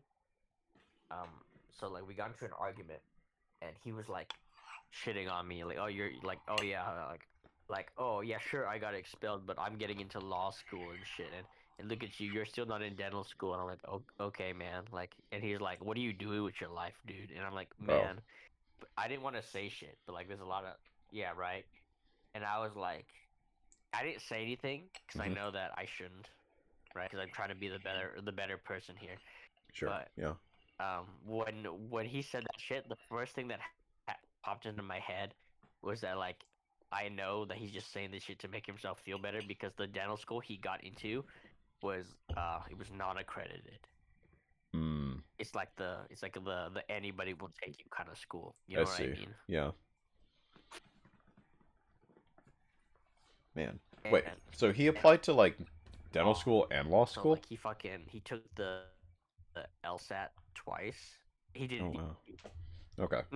No, I'm applying to dental school. I'm Okay. applying to dental school. Oh, okay. Okay. Okay. Okay. I see. He's I'm getting he's mixed up. like mocking me for not being able to get in, right? Yeah. And he he's like, yeah. Anyway, but he's like, oh, I'm getting in a law school, doing stuff with my life, accredited school. Where if you're, he's like, oh, I'm logical, I'm smart, but like, if you're so smart, why didn't any accredited school take you, right? Why aren't you getting into a real dental school that, you could actually do something with? I didn't say that, but I really wanted to, and I don't know, it was frustrating because I know for a fact he did terrible on his LSAT. He took it twice, right? He took it once, and he Mm-hmm. did poorly. And he took it again, and he never talked about it, which also tells me that he did it poorly. Like he did very poorly, right? Wow. And I think the fact of the matter is, my brother is terrible at arguing. Arguing with my brother feels like I'm playing chess with a dog. Like I'm telling him basic information, his brain just doesn't compute it, right? Mm-hmm. Like he wasn't in any speech clubs. He was never in any debate clubs. He was like a party guy all throughout college, right? He's like he got expelled and he scraped by doing fucking community college courses to fix his GPA, and now he's doing law, right? But it's given him a really big like ego, right? Mm-hmm. Yeah.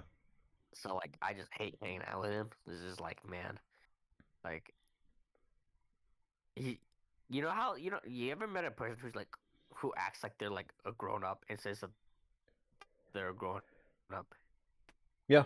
but like they're not. Yeah. Like they still rely on people heavily for like a lot of things, but like, oh, I'm such a big man, right? Like Mm-hmm. no, bro.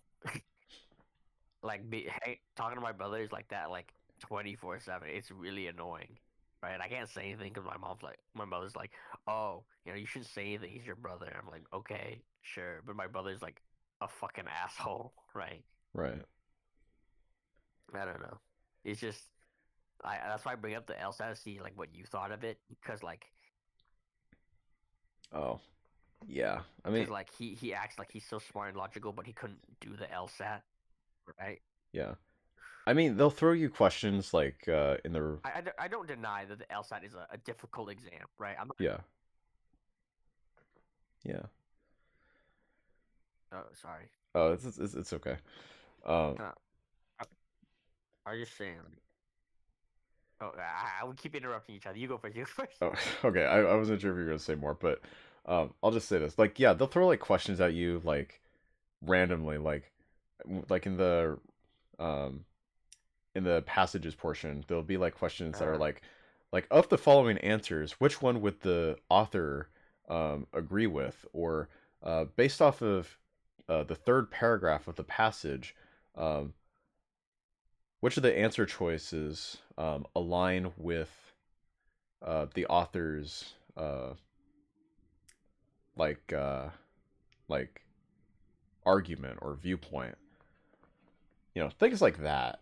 It's not just a matter of um like what does this word mean in paragraph 2, or what is the main point or purpose of the passage, you know? Yeah, I get that. Like I said, I don't deny that the test is hard. I'm sure it is very difficult. But it's like, Yeah. I feel like I feel like my brother is not equipped for that kind of thing.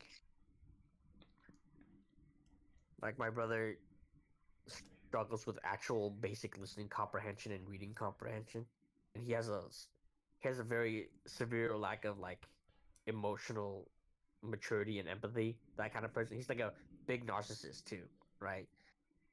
So like, and he's also like very emotional, despite the fact he's like, oh, I'm not emotional. Like I'm logical, unlike you guys. But like he's like bipolar, and his moods are very heavily like dependent on what happened to him that day. Like I wouldn't call that logical. You know, I'm pretty sure that's really emotional of you. Yeah. Like how you treat others is based on like what happened to you on a given day, like how you're feeling. Like, I wouldn't call it. You know, if you were logical, you would be such an asshole all the time. But you know, go figure. My brother, as he is, does not have any sense of emotional growth since like I've known him. Mm. Yeah. I mean, I kind of remember him vaguely in from when he used to be in Key Club. Um, Yeah. I'm not gonna lie, I kind of got that vibe where he was just kind of like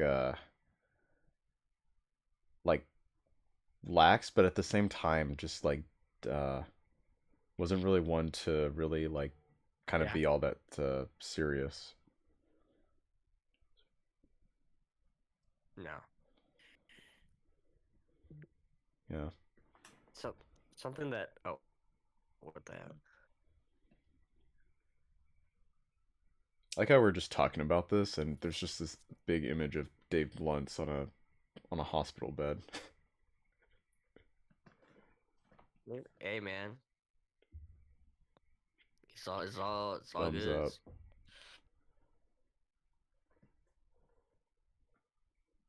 Yeah. Abs. Yeah.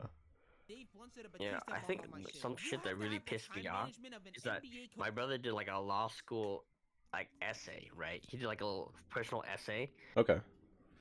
where Yeah. he like said a lot of shit that was just like wasn't true.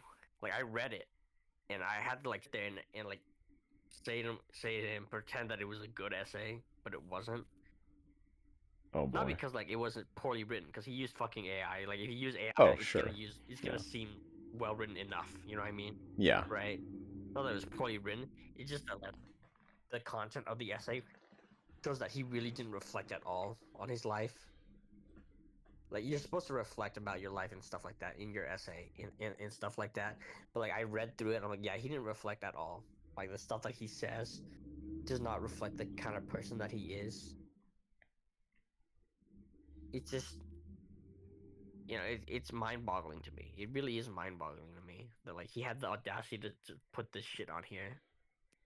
Yeah. How bad does he How want it's to so get into bad. law school? Do you know? Like, I don't even know, cause the funny part to me is that he hated law, and he deeply resented the fact that he had to go into law like a while ago. He did not want to do it, right? okay. But now he's like, oh, I'm going into law, and the reason he's going into law is very shallow, right? Because like, how do I put this? Um, he wasn't. He was like, "Oh, I resent you for making me go into law. I never wanted to go into law. You guys made me go into law." And he got expelled, right? He got like Omega expelled and like got basically cooked, right? Damn. Because he couldn't keep his hands to himself. He got cooked, Yeah. right? So, after that, uh, what is this?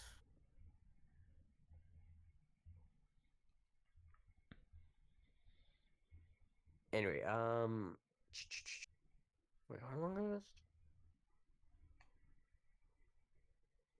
this? Anyway, as I was saying, like, he hated law, and he only went into law because his girlfriend's dad was like, "I'm not gonna let you marry my daughter unless you're like a lawyer," and that's why he's in it. Like, it strikes me as like deeply like pathetic. You know what I mean? Yeah. Um. Like, wow. So he's going to law school for because he's simping. Is that what you're getting at? Yeah, basically. Wow.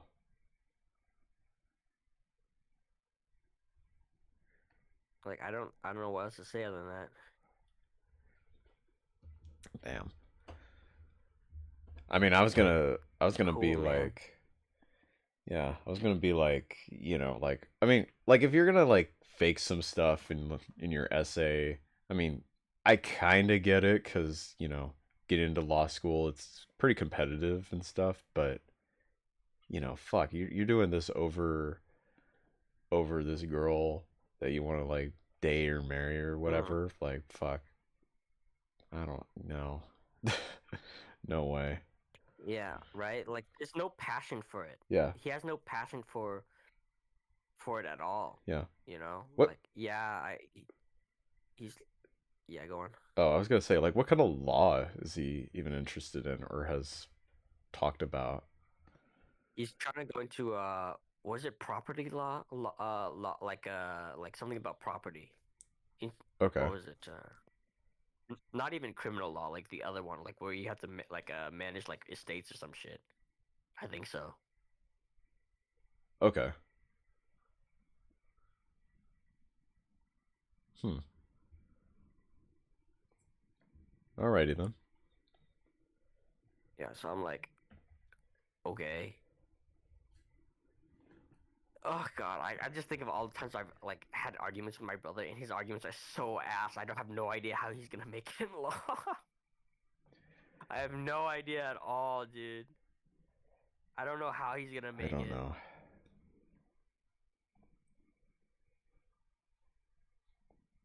I don't know, man. It's actually crazy to me how like it's gonna be so fucking funny to me, bro.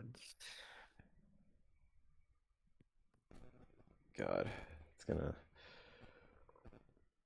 Well, I mean, if you want, you can keep me posted on how his journey's gonna unfold.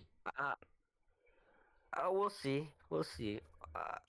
Like it's I have a complicated relationship with the guy because like yeah, sure, I want him to succeed and make money so that like he can help our mom out, right? Right. But at the same time, a part of me like resents him, right?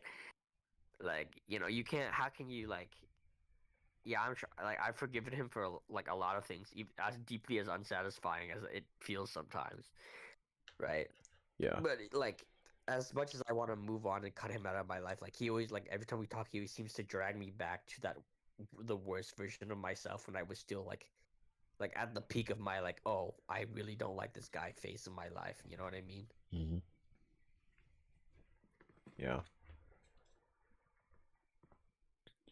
Yeah. Insane, man. During final Insane. season to be Like, able to finish any of these exams on time. The most recent exam that I took was last year, and it was for AP Calculus BC. Now, if you Oh know boy. anything about this exam whatsoever, you know that it's not for the faint of the heart. I took the exam senior year, and I still remember the energy in the room that day. I could literally feel the stress and anguish radiating off of people's bodies. Niggas that were confident enough to go ask a girl out for their number in front of the whole school were sweating like crazy. Once the exam started, everything was going pretty good until we once again get to the free response section. I'm gonna show you one of the questions just so you can see what kind of BS we were dealing with on exam day. Using the ratio test, Find the interval of convergence for the Taylor series for about f at x equals 4. Justify your answer. How about you justify this? The worst part is you can't even skip those questions because they're worth so many points. Another type of exam that I didn't find necessarily hard but was super annoying was the AP English exams. Every single reading section of these exams would have you looking at 30-page scriptures they would have to analyze to answer the questions. I'm convinced the AP exam writers have to be putting their keyboard inside a laundry machine and just let fate decide whatever prompt they're going to submit. Out of every exam that I've ever taken, by far the worst one that I had to do was AP Physics 1. In all fairness to my teacher, she actually did a pretty decent job teaching us basic physics. The problem was, instead of normal questions, the actual exam kept asking you to develop a fourth law of motion and disprove Einstein's theory of relativity. Unless it was a problem she pulled straight from the official practice sets, nothing we ever did in class showed up on exam. That's not an actual question, is it?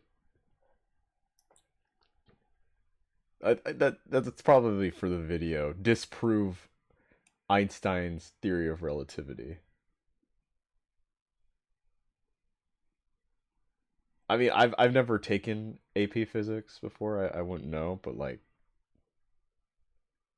I can't even fathom how you could do that.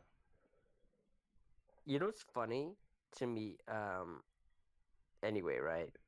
Like, I think there's a quote by Einstein that like went kind of hard, where he's like, if my theories were wrong, oh yeah, like a bunch of people wrote a bunch of rebuttal papers trying to disprove his theories, and Einstein was like, yo, if I was wrong, one paper would have been enough. Yeah. And I was like, that's crazy. That goes crazy the way he said that shit. Yeah. You would have just needed one guy. Yeah, you only needed one paper if my shit was wrong. And I was like, that's crazy. Yep. That is like probably as hard as like I don't know if it was Genghis Khan or like one of these it was like one of these like conquerors back in like early civilization, but he was like if God had wanted you to win, why did he send me? Like that's the kind of like that goes pretty hard. That goes as hard as what Einstein says. Yeah, real. They had my ass decoding NASA calculation spreadsheets. And I'm not gonna lie, when I got to the FRQ and saw that first question, I just closed my eyes, because I knew it was over. I remember one kid in my class told me he was straight up writing SpongeBob brainrot lore in his FRQ. I know the graders that year were sitting in their chairs like this, contemplating their entire life's existence. AP exams be so humbling. You start the year off thinking you're hot shit, and then by exam day, you're sitting in there 2 hours in, and you start thinking to yourself, hey yo, this ceiling looking real nice right now. Thank God I never have to do another one again for the rest of time. Oh man. AP exam stories. I mean, I don't really have any, to be honest. Other than like, oh, I was at my sister's house when I took my AP Gov exam. And that's probably like the first time I had ever used Microsoft Word. That's it. He's a legend. Yeah. You would write the entire Gundam UC lore. I remember back in English honors, I don't remember the prompt or what it was for, but we were doing like in-class essays. I did like an analogy of, I think it was like when we were reading like what is that story, Othello, and like how you know, it's like one of those like tragic plays and stuff.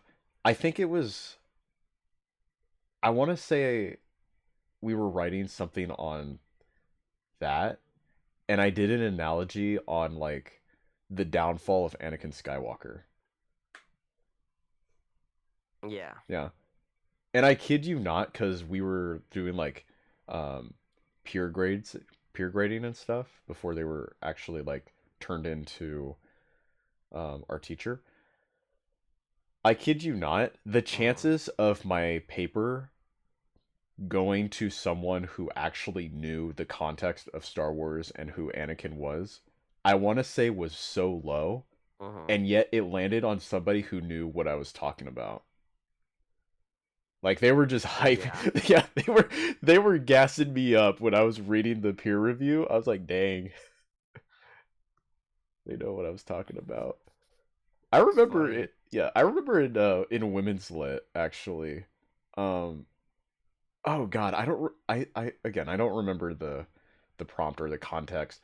I remember mentioning Dio Brando as a villain. I remember listing him in like in like one of the paragraphs. You were real as fuck. Yeah. The teacher probably didn't even know who I was talking about or who that was, but just went with it. So stupid, but yeah. Man, you could do like an analogous paper, Toki, with you take some topic and use the universal century as reference. Toki here? He's in the stream. Yeah, He's in the stream right now. Yeah, he's Oh damn. Yeah.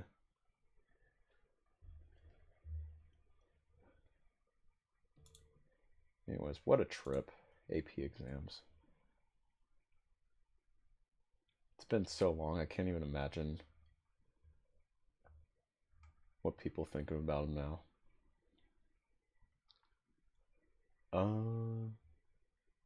Oh, okay. Here's one that I've been kind of wanting to watch for a while. The Downfall of Limited Run Games. So, in case you guys probably don't know, you remember doing Beowulf with Godzilla? Oh god. Wow. I am interested in knowing what that was about. But yeah, limited run games. So they're this company that basically makes physical copies uh of like digital games, you know, to like preserve physical media and all that. So um it has a good there's a good message behind it, but as far as like how they distribute them like at a limited time and things like that, it's not really good. And they do these bundles as well that um, aren't really the best either. So, going back to your, I don't know, I was gonna say this, but you started moving on to a different topic. But you know how you're talking about the fucking the fucking resolutions to cut out unhealthy essay you did, habits. right? Perhaps a big move. And for you a were change like of scenery. the Star Wars. So Maybe even quitting I your helped a yeah. friend number of years ago write an essay, like, or Well, not really essay, but unless you're limited but by like game. they made a short story. He was supposed to make a short story. I don't know for what reason, but he needed to make a short story for his final essay, right? Uh-huh. Like some unique story. And my friend did not care because no matter what grade he got, he could get a fucking 0 and he'd still get an A, right? He hit me up. He's like, "Hey, dude, do you want me to write like the dumbest fucking shit known to man?" And I was like, "Yeah, sure." So we took the plot of Promised Neverland and we basically stole the whole flow and we put it into his essay. Wow. Do you remember Promise? You know Promise Neverland with like the kids and the demons? Uh-huh. You know what? The kid and the demons, okay, yeah. you know what I'm talking about. So Yeah, yeah, like the kid farm basically. So my friend, this is my good old buddy Jim, right? My good old buddy Jimothy over here, right? Jim. And we're like, okay, how do we take this fucking not this fucking manga and we put it into my essay, and how do we make it so that they don't know what we're talking about, like, or what anime we're talking about? And just took the whole plot and every character. We took every character and we just changed their names by like one letter, like the character named Emma. We made a British. We turned her into a British girl named Gemma with a J. Oh There's my a kid god. named Phil. You know the kid named Phil in the anime. We Well, called yeah, him Bill. Bill. We stared at him Bill.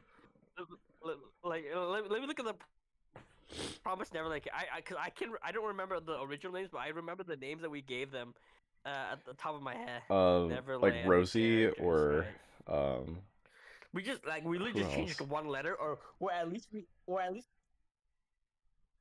yeah. So like yeah, like we took the characters' names and we just added one letter, or like we just gave them a different name with like slightly Oh yeah, Ray became J with a J. Don Don became D- Don. Wait, Don was who? And like a girl named Hannah. Don was like this kid with like who's tan. He's got like a weird like buzz cut like something. But Uh-huh. the guy from Promise Neverland, from his name was Don. We turned it to Ron with an R. Ron. And there's a girl named Anna. Her name was Anna, and we named Anna Hannah with an A. We just did shit like that. We just added one letter, right? And we took the whole plot, and it was so rushed and so short. We took every important plot point, and we like made it like super like TLDR, right? And what's funny is like you know the lady who's supposed to be like the mother of the group, like you know the quote unquote mom of we took the mom of fucking you know what was her name, like What was her name? Ray's mother, right? What and like she's like the Oh. fucking the maid, right? Okay. Or like the orphanage caretaker, right?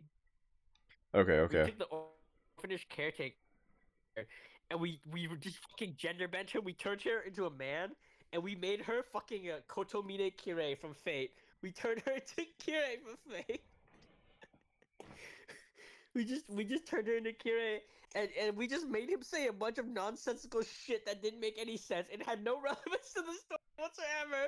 He had no relevance. We just fucking we fucking turned her into Kirei, and we made him say all sorts of stupid shit. We were like, we even said the Yorokobe Shonen. We're like, we didn't even say it in English. We just put Yorokobe You'll be Shonen. shown. Yeah, we put that shit. Like he just said that shit randomly in the story. Dude. Like this was the peak, man. Not even ChatGPT could come up with this shit. But we even made it a point. Like I forgot why, but like during lunch, we had like a scene of like them having lunch, and then we had like Kirei. We didn't even call him Kirei. We called him brother. We called him Father Archer. We called him Father Archer. His name was Archer. Yeah. His name was Archer. Anyway, like we made it at a point where he would eat fucking like mapo tofu all the time, was his favorite food. And we even made it a point to like the call like make it so that the demons eating children. We compared that to like like Kirei or like Archer eating tofu at lunch. It was so stupid. It was so dumb. We even had to resolve the plot. Me and my good old buddy Jimothy, to resolve the plot, we had to like, cause like we were going for on way too long, right? We were bullshitting for way too long. It was like a 5-page limit. We basically like rushed the climax of the first season of the anime, and like we renamed the fucking like the fucking guy who knew the truth. We named him something stupid. I came up with a stupid name like Julian Bannister, because like we couldn't use the same name. So I was like, I'll just make up a posh English name with the same amount of syllables, and boom, we finished it, and he submitted it. and you can imagine that he did not get a good grade on it, right? Because it was a whole lot of bullshit, right? Yeah. A whole lot of fucking bullshit. He got a D. A D. But that wasn't even the funniest part.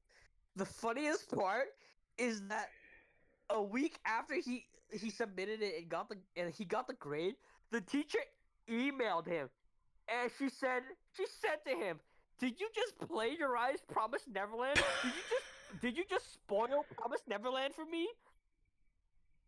Did you spoil Promise Neverland for me?" And we were like, "What the fuck?" What? She knows Promise Neverland. She reads it, and she got mad that we spoiled it for her.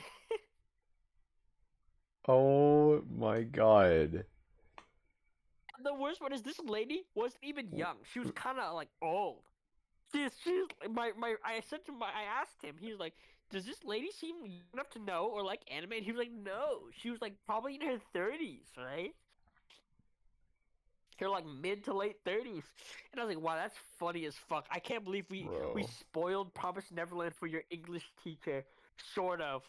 We didn't cover anything important, like all the important like actual shit that happened after the anime. Uh-huh. But I guess she didn't watch the anime yet. so so we spoiled the whole thing for her. Dude, out of all the So teachers, out of all the anime that you could have pulled from, you chose something that this particular teacher knows or knew about. it was in the middle of like reading or watching, yeah. right? And I was like, there's no fucking way, dude. There's no fucking way. We didn't even use all the important plot shit. We just made a bunch of bullshit up. We took like the framework and we added a bunch of bullshit that was funny. Dude. Oh god. That shit was hilarious. I'm surprised he didn't get a fucking 0 because the teacher knew that we plagiarized the story. I'm surprised he didn't get a fucking 0. God. What was did she leave like any like notes or like anything throughout the paper? Do you remember? Not to my knowledge. Only my friend would know because he told me is that on the submission comments, that's what he got. Oh man. Like submission comments, like it was emailed to him, right? There's like that's all that he got. Oh yeah, I remember a little bit more about the email or the comment that she sent. I think it was an email, right? Mm-hmm. But she's like, the email started off with like what 3 question marks, and it's like, and then her complaining about like, this is Promised Neverland. Did you just spoil it for me? And that was it. But like it was like she was so exasperated that she didn't say anything else. But what? It was. Oh man, my friend still has it. He still has that paper.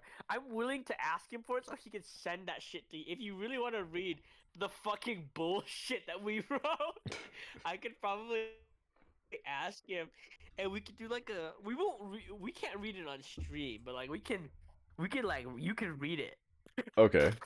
Like it's a whole lot of bullshit. I wonder if it's still shared to me on my Google Drive.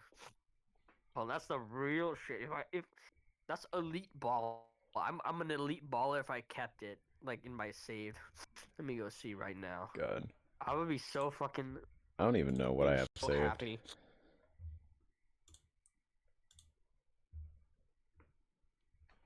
I doubt I even have much saved.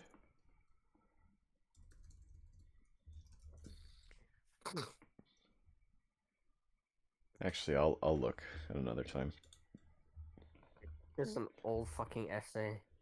This has to be like more than 5 years ago. I gotta go so far back for this thing.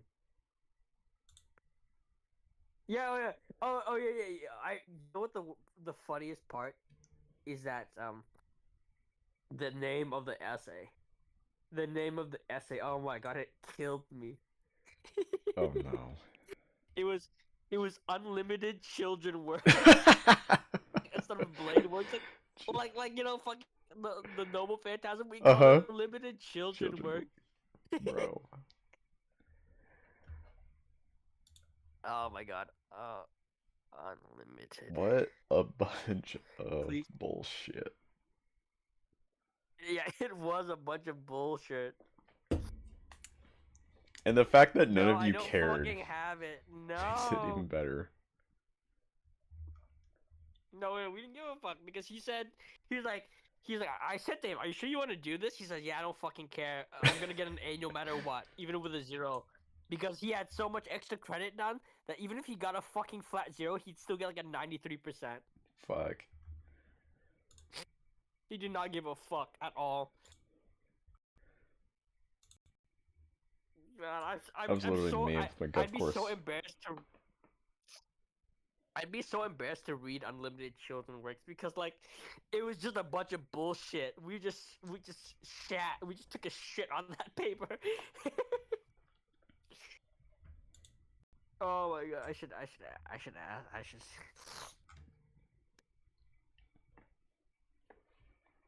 I said yo Tim, can you share me the doc for Unlimited Children Works if you still have it?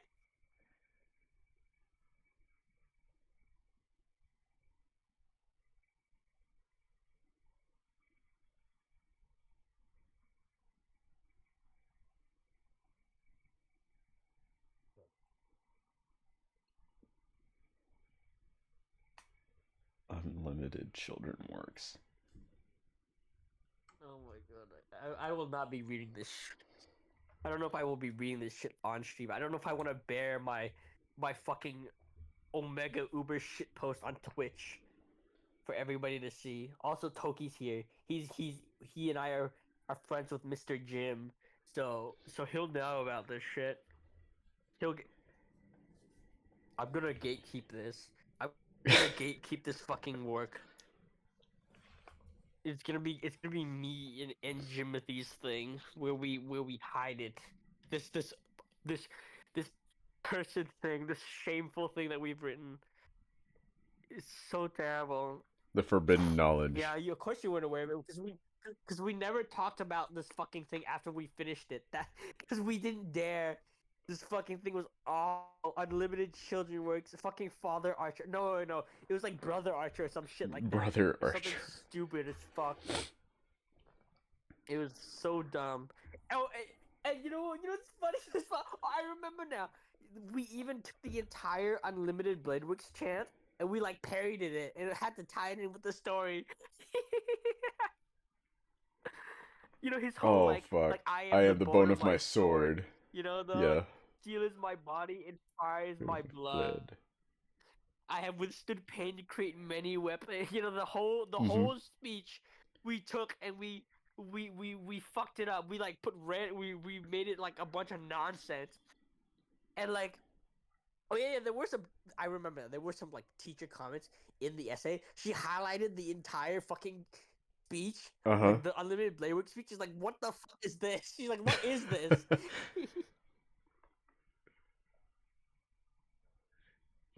God.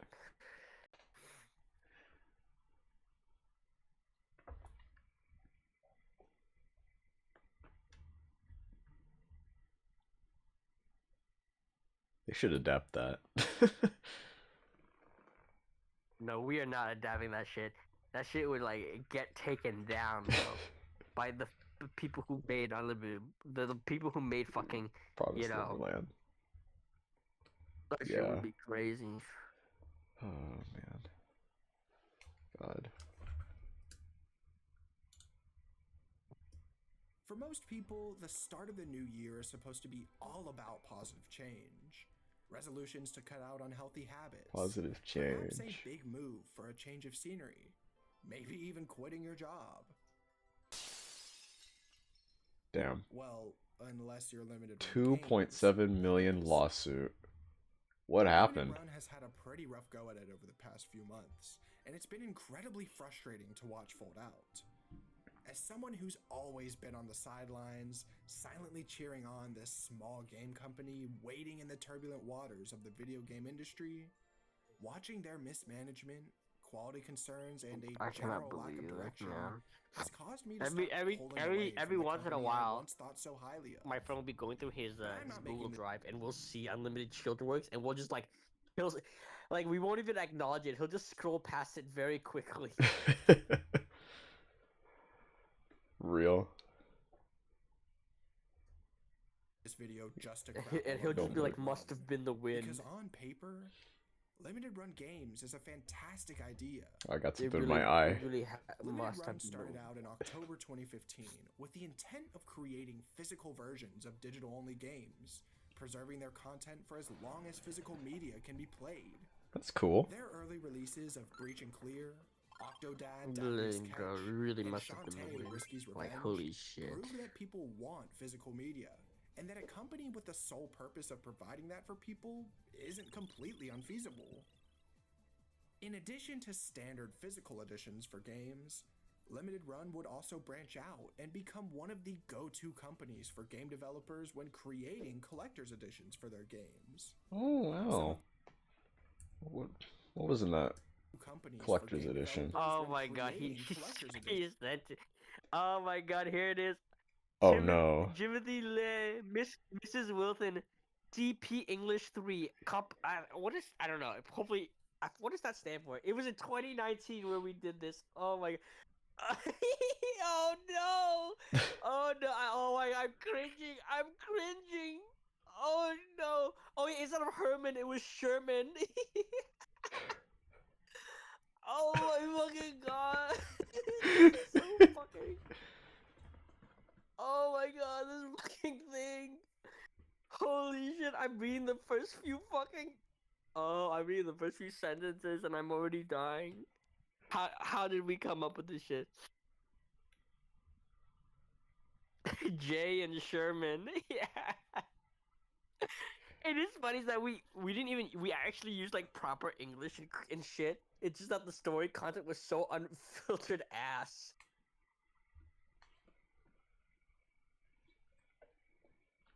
I'm gonna screenshot Oh my god. this to you and send it to you, like the first few sentences, and like to prove that this is actually real and I'm not talking out of my ass. No, I believed you minute one. Oh my.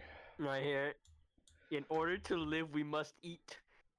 In order to live, we must eat to live. Isn't it natural to think?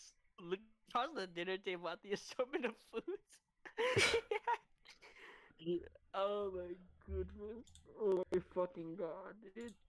Oh my fucking god. Fucking D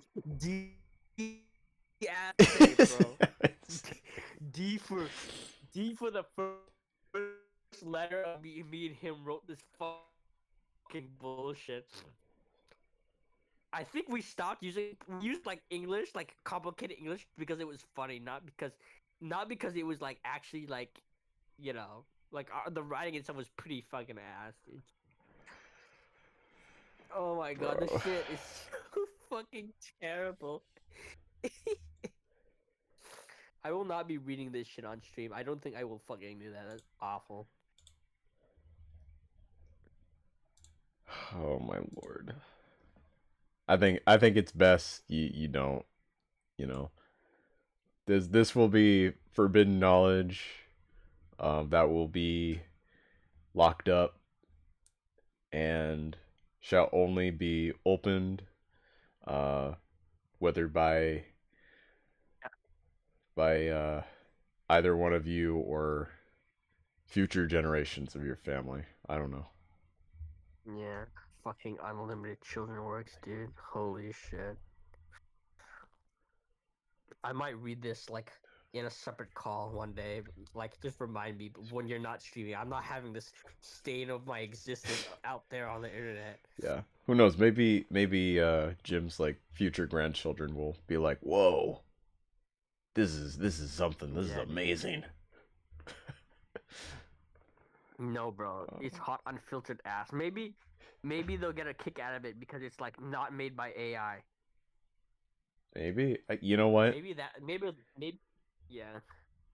Maybe in a world filled with AI slop, they'll appreciate something that was man-made. They're like, oh my god, look, one of the few pieces of like human AI scripture. Slop, human slop.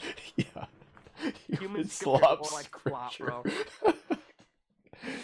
I would rather call it human slop. This is not human script. This is fucking slop, dude. Slop. This fucking thing is the most unfettered slop I could have ever written with my friend. Oh man. Strawberry pie recipe. I cannot in good faith. Stickers.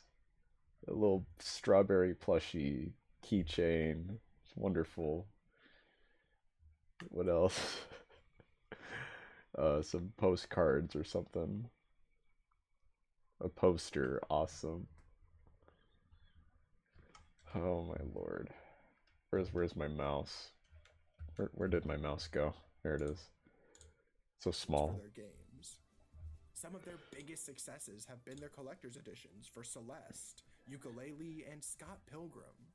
Oh wow, For the first that actually few looked pretty years, cool. This is kind of how Limited Run operated. Ukulele Primarily putting out collector's physical edition. editions for smaller indie games, with the infrequent big collector's edition coming out once or twice I remember a that year. one, Bit Trip. For the size of the company, scope of their projects, and how much attention they had at this point, things were working out great for them. They had an important foothold in an industry that is rapidly evolving away from physical media. And for a lot of people, me included, their message about physically preserving media seemed far more important than any game they put out, whether people actually liked it or not. Yeah. Around this time is when I got off the sidelines, when Limited The hell? Run opened up a physical game store here in North Carolina. Oh. That mission of game preservation suddenly felt a lot closer to home. In Oh, that's pretty 2022, cool. Limited Run made the surprising decision to open up a physical store in Cary, North Carolina. Like an actual A place store for them to not only sell dedicated overstock of their to old games, preserving physical but media. also for other people to come in and sell their old games. This turned the store from one solely Wow. focused on Limited Run, their games, and their cause, into a place where anyone, whether they know the company or not, can enjoy all sorts of games, merchandise, and the vaporwave aesthetic that drowns the entire store in 80s nostalgia. As a native North Carolinian, Yeah, you that's don't cool. understand how monumental this was. There aren't a ton of game stores here, despite being the 9th most populated state in the country. If you're looking to get a game physically, I did or not know browse that. any retro games, you're either stuck going to GameStop or one of the million dime a dozen pawn shops we have here. There aren't many spaces exclusively dedicated to games, and if there are, they're usually a 2-hour drive away. So having an actual game store in the middle of the That's like city the with equivalent of huge like if you libraries want to of pre-owned buy. games, Oh wait, a style to match the games put on display. there we go. Yeah, that's like the equivalent of like if you're into like Gunpla, the only like places like around you are either like Hobby Lobby or like those mini like little shops that sell like trinkets and stuff, but don't really have like that many model kits. Like maybe they'll have like 2 on the shelf and that's it. Because like with video games, like I don't necessarily I mean for me, like there's either like the GameStop or we have like a few stores that like buy, trade, or sell like older games like Xbox 360, Nintendo DS, PS3, PS2, PS1, like, you know, retro game store like that. But for him, it's like, you know, it's either GameStop or the pawn shop in North Carolina. Yeah. Damn. And people who actually care about. But that's cool, like an and actual dying to talk store about the that just medium. opens up. It creates an environment that any person who's into video games would relish being a part of. They sell video At games, that they point, preserve my support for Limited digital Run games as stopped being physical passive and copies. started becoming habitual. If they announced something I cared about, I trusted them with it. If a collector's edition caught my eye, I didn't really hesitate. That was actually I told cool. myself they'd earned that trust through consistency, through visibility, through literally planting their flag in the real world. And honestly, when a company feels that tangible, it's easy to assume they've got everything under control behind the scenes. That if something goes wrong, it's the exception, not an expectation. But that consumer goodwill doesn't last forever. Uh-oh. When Limited Run first announced they'd be collaborating with Persona in late 2023, Oh no. it got me, and presumably tons of other people, What happened? excited. Oh, the Persona 3 Portable special edition they did. Biggest partnership up to this point. Yeah. So these physical This one was a deluxe and collector's editions a bit needed to iffy. be the highest quality they possibly could be. With me being a Persona fan, I of course had to order the collector's edition for both games. But something must have gone wrong in production. because the estimated 8 to 9 months of waiting I expected It turned was into longer. over a year's worth Yep. of excitement, waiting, frustration, and eventually apathy. Yeah. The first orders started going out in February of 2025, several months after the expected delivery date. While the product was good, incredible even, That looks delays nice. turned receiving these special editions from a moment of celebration to a cause for future concern. Delays happen, but this many delays in such a short period of time for two of their biggest collaborations, it's not a great sign. And throughout the process, Limited Run wasn't much help. This has been a common sight as of late with the company. You go to Reddit and read stories of people who have reached out to Limited Run support only for radio silence on the other end. You see swaths of canceled orders for many different games. People Damn. get sick of the endless delays. Even the company themselves admitting to their own faults in production. It's like any chance there was for something to go wrong, it did. It wasn't a catastrophic failure, but small, repeated disappointments. But at least we're still getting the same high quality we can expect from Limited Run, right? In late 2024, Oh Limited no. Run Games finally started rolling out copies of the Sonic X Shadow Generations Oh collector's editions no. that they had announced upwards of over 16 months prior. Damn. The collection was actually something I was looking forward to, but couldn't purchase since I needed to be smart with my money. It Oh was to come god, this with was a game, tragedy. an art book, the soundtrack, some small little tchotchkes, and And the big statue. display piece. This statue Yeah. of Sonic and Shadow standing on top of a Dreamcast. This is I undoubtedly mean, that looks cool. cool. And if it were to have the same quality as my I like the Persona merchandise concept. from them, it was gonna be a good collector's On the edition. Dreamcast. But of course, along the way, more delays, more letdowns, and finally, when people started receiving their orders nearly a year and a half later, they started getting these. Oh god. I remember the paint chip on the eyes, I remember was a big problem. It just kind of how dopey Shadow looked. Yeah. Yeah. Also the fur on his chest, like you see like this like excess that's on the side here with like where they stuck it on, like with the adhesive or glue. Oh man. No, this is not it. That is not it, bro. You got like a seam right here with Sonic. That's showing right there on the side of his body. The nose falls off, I guess. Bro. I think I think if I remember, the Dreamcast can light up. And that's about it. It doesn't make like a noise or anything. Now, if I had paid over $200 and waited over a year with $200 numerous delays and bucks. setbacks, and this is what I'd gotten, Wow. I'd want an immediate refund. And it wasn't just Sonic.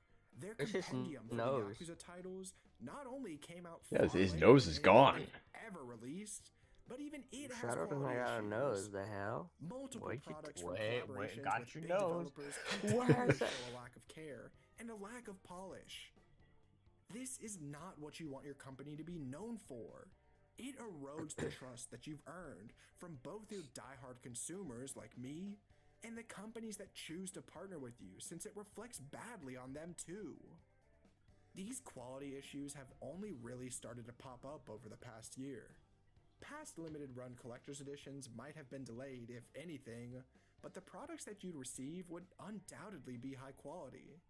But it's like that totally changed over the past year, and I think I might know why. What happened? A concerning pattern I've noticed for Limited Run is that they really like to announce new products. New collaboration with Persona, then Sonic, then Yakuza. These were all within such a relatively short period of time. But before they could even start delivering on the Persona editions, they started taking pre-orders for Sonic X Shadow Generations. And before they could even get those out, they're accepting pre-orders for a Sonic Racing Crossworlds Collector's Edition. And for each one of these products, there's been a lack of communication and delays.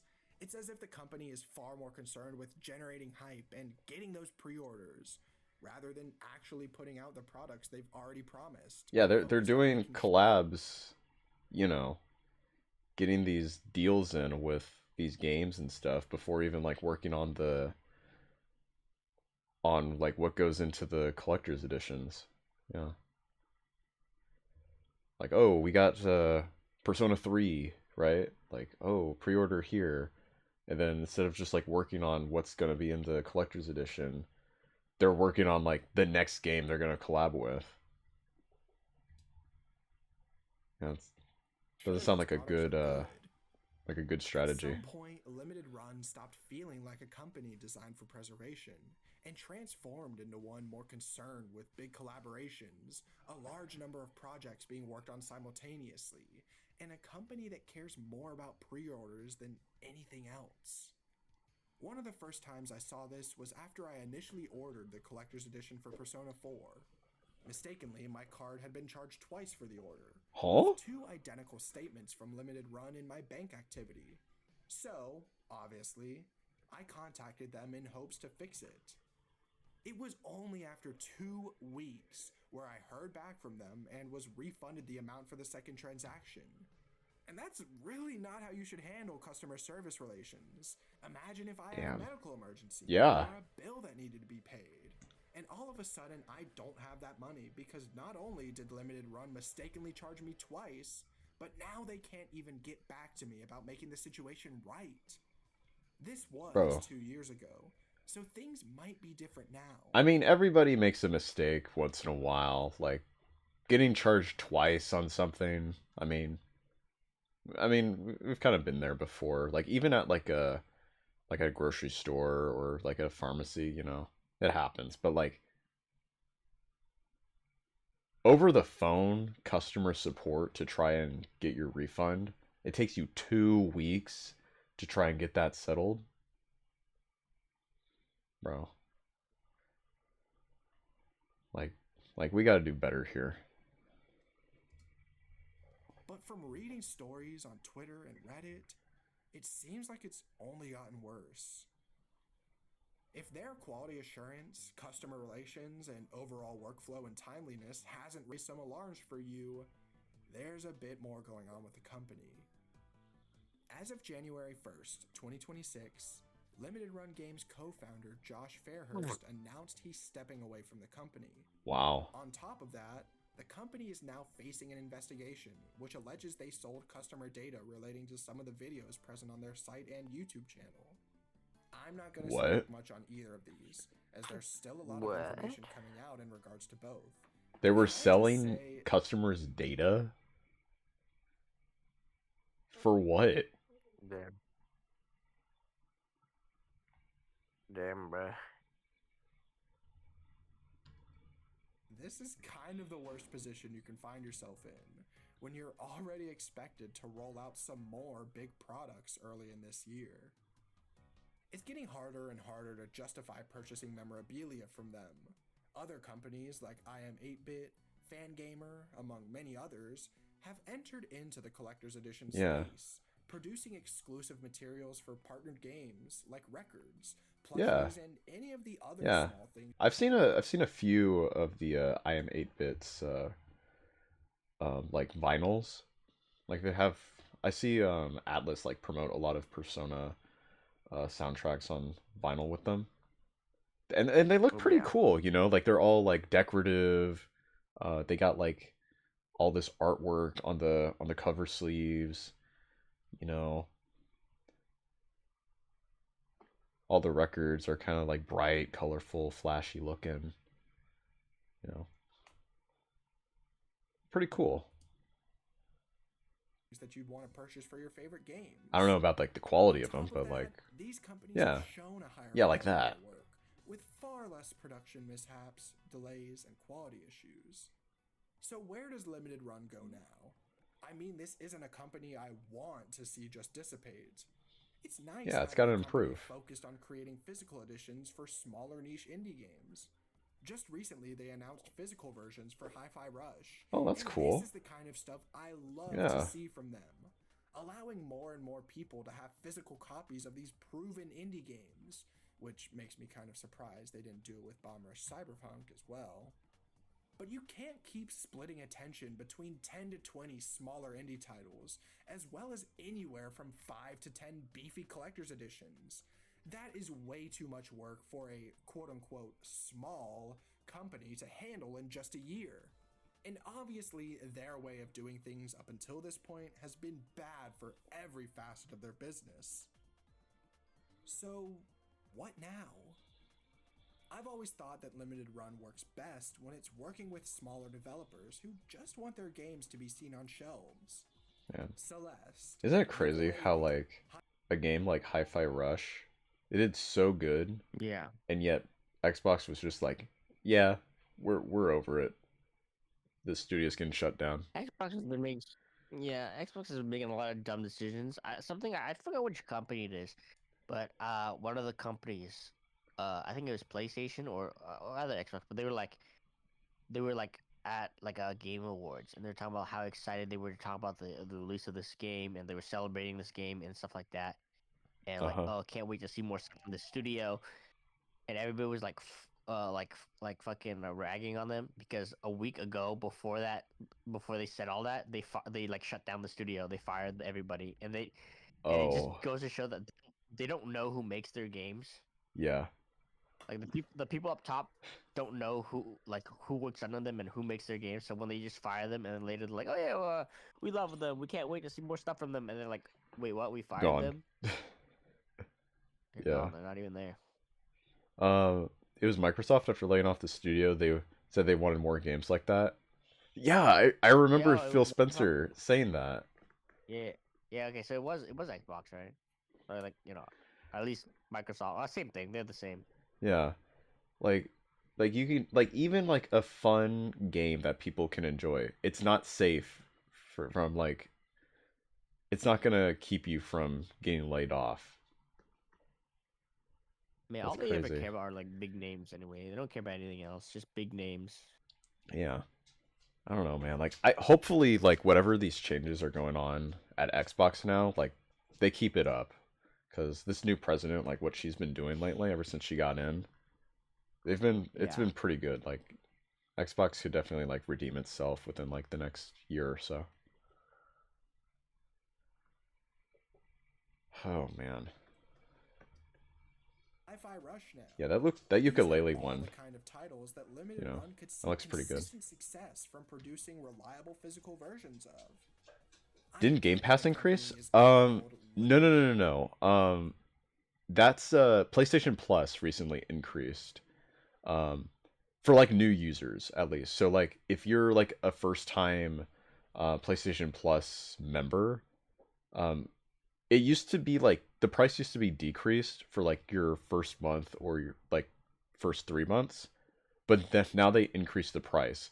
Um Game Pass, it's now I think $23 a month,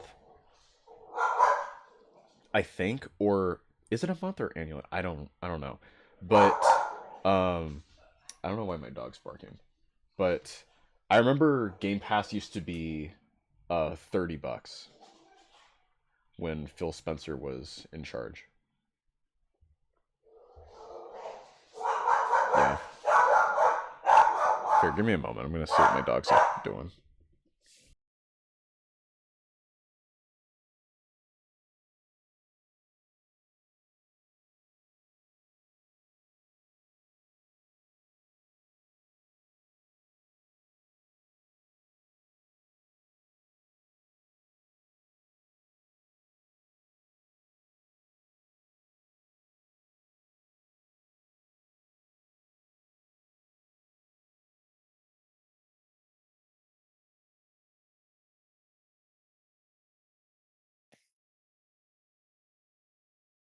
It's okay. You're sure? What?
your dog okay?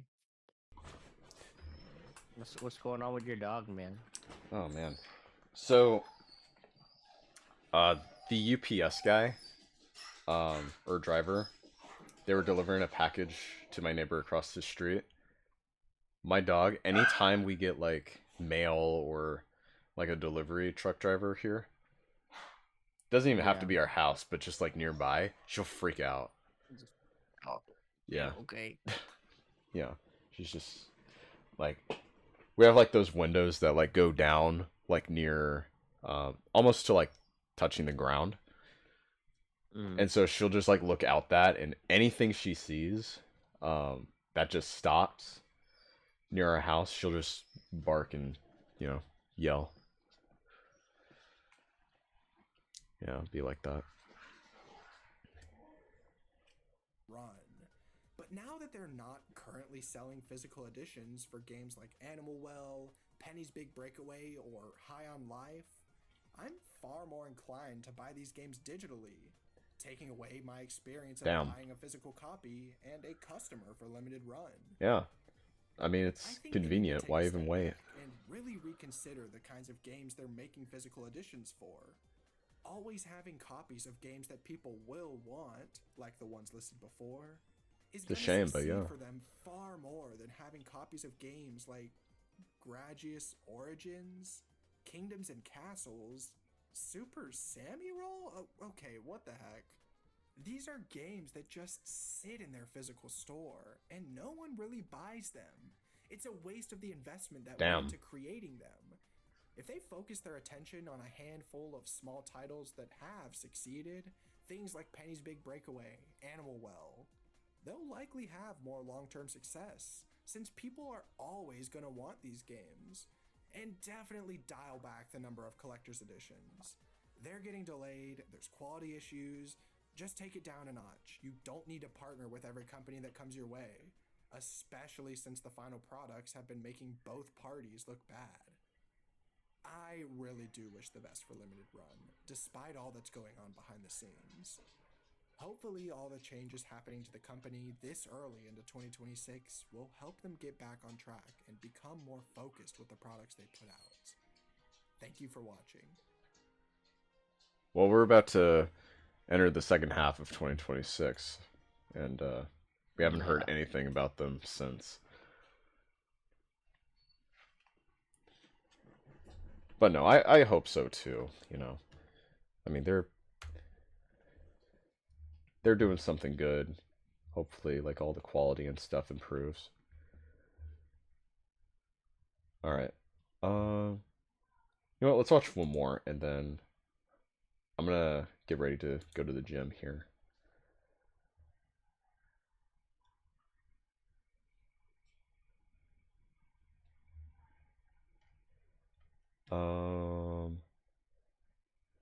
Let's see.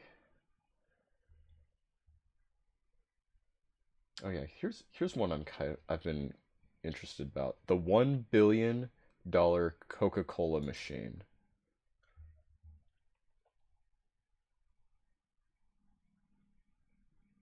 What is this about? Cinema, about to watch yet another sequel to a forgotten franchise nobody asked for.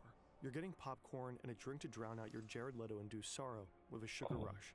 You pay and they hand you a cup. Then you see it, glowing red and chrome.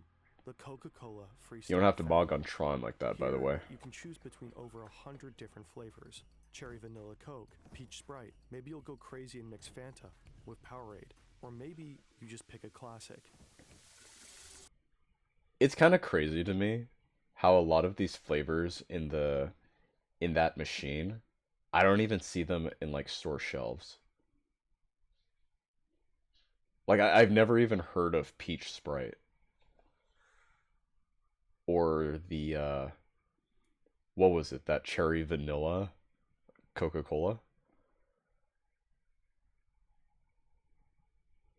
I don't know, maybe they're like exclusive to the machines. You know how like Baja Blast used to be exclusive to Taco Bell, but now you can like get them in stores. What is this? Physical gunvolt games? Oh. Okay.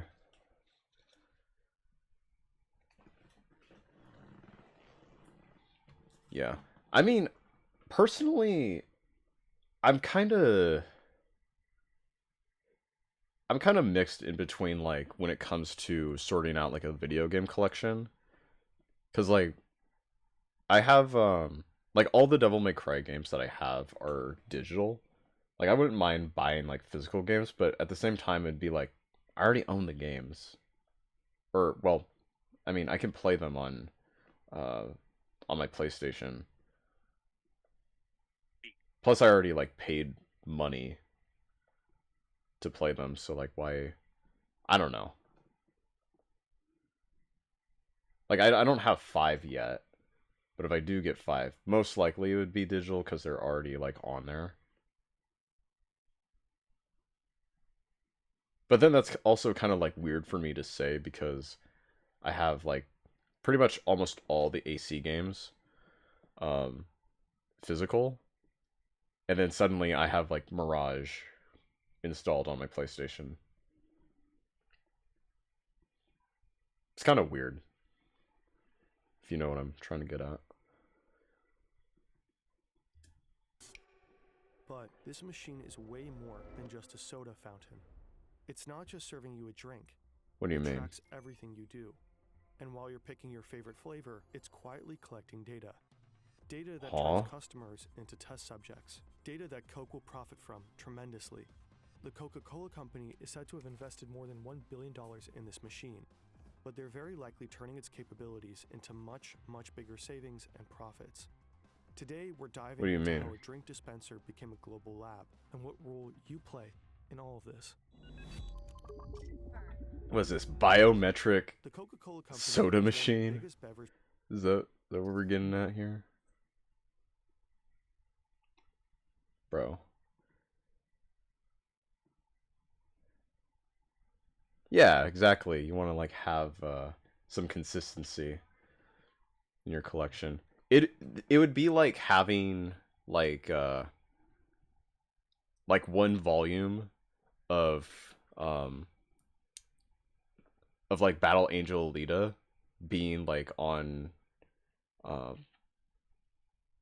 your Kindle or like wherever you would like read it digitally, while the rest of your collection is you have like the actual physical volumes.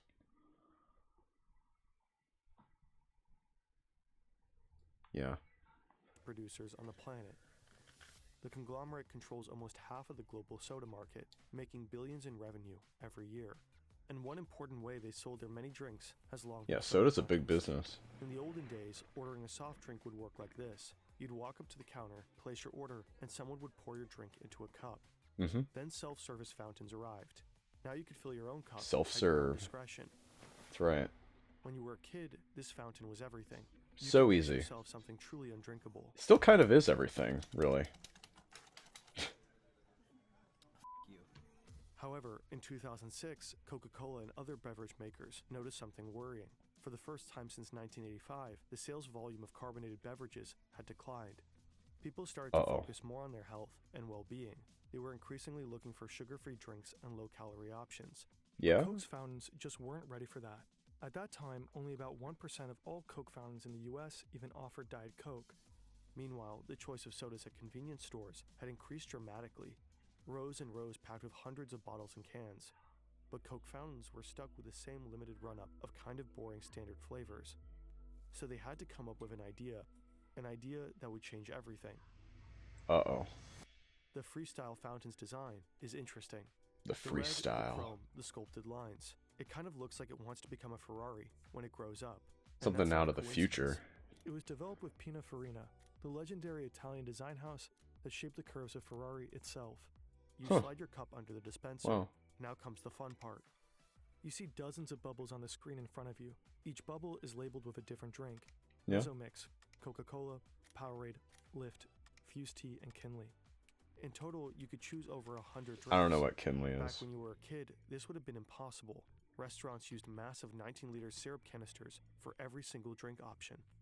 Nowadays, all these flavors fit into just about... That's what we had at the Teppanyaki restaurant I worked at a few years ago. This is what we had. for our soda fountain. Like just these like jugs with the nozzles going into the machine. Yeah. Nowadays, all these flavors fit into just about 30 tiny cartridges. The cartridge design is inspired by medical tech, where precise dosing is critical. Medical Since insulin tech. pumps deliver exact amounts of medication almost drop by drop, the Freestyle system carefully meters syrup and carbonated water for each pour. In theory, every pour is perfectly measured, drop by drop, turning your drink into a precise masterpiece.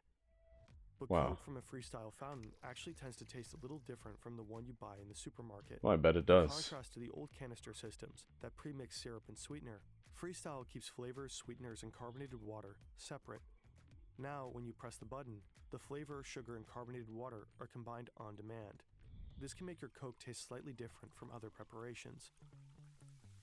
Staring at the bubbly screen, curiosity kicks in. You came in for your usual, but you gotta admit, some options here are tempting. You tap the Powerade bubble, and suddenly a whole lineup appears. Powerade I ain't gonna raspberry, lie. Powerade lemon. I usually just go with like either a Dr. Pepper or Sprite. That's it. Like I don't even like go for these flavors or whatever they offer. I just want the basic. Powerade strawberry. So many choices. Which one to pick? You even mix a drink that doesn't exist before. You could create your own secret flavor. And won't that make you special? The Freestyle fountain is fun. It lets you explore. It bewilders. It sparks curiosity. It might even provoke play. And that's exactly the point. Coca-Cola doesn't just want to sell you a beverage. It wants you to feel something. This technique is called experience marketing. Right here in front of this machine, you're not just choosing a flavor. You're interacting with the brand. You are literally experiencing it. Every tap, every bubble, every choice pulls you deeper into the Coca-Cola universe. And that matters. The Coca-Cola because moments like this make universe? You remember Coke, not just as a drink, but as a feeling. And ideally, it wants you to go home and tell your friends about that insane machine that lets you mix your own Coke and offers that amazing weird new flavor they so gotta try. Yeah, maybe like back in the day when these were new, but I don't know. Nowadays, like do people still like kind of, I don't know, get like hyped up, or like they kind of like are mind blown over this machine? Because like I remember when these were introduced, I'll admit, I mean I was pretty young. I was like, whoa, like like this touch screen, and you can just like select whatever soda you wanted. But now it's just kind of like, you know.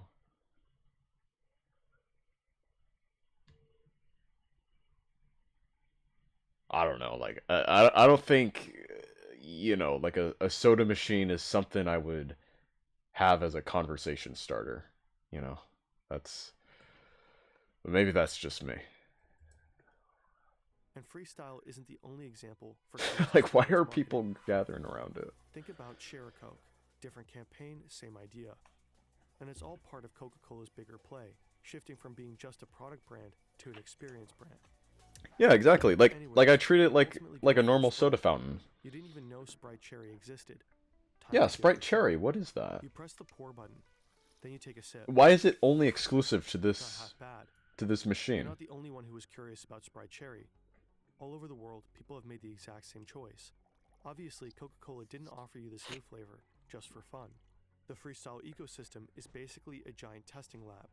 Every pour, every mix, every flavor you try feeds into a massive experiment, a sampling program on a global scale. And with this particular new flavor, the experiment actually worked. But this is just the tip of the iceberg.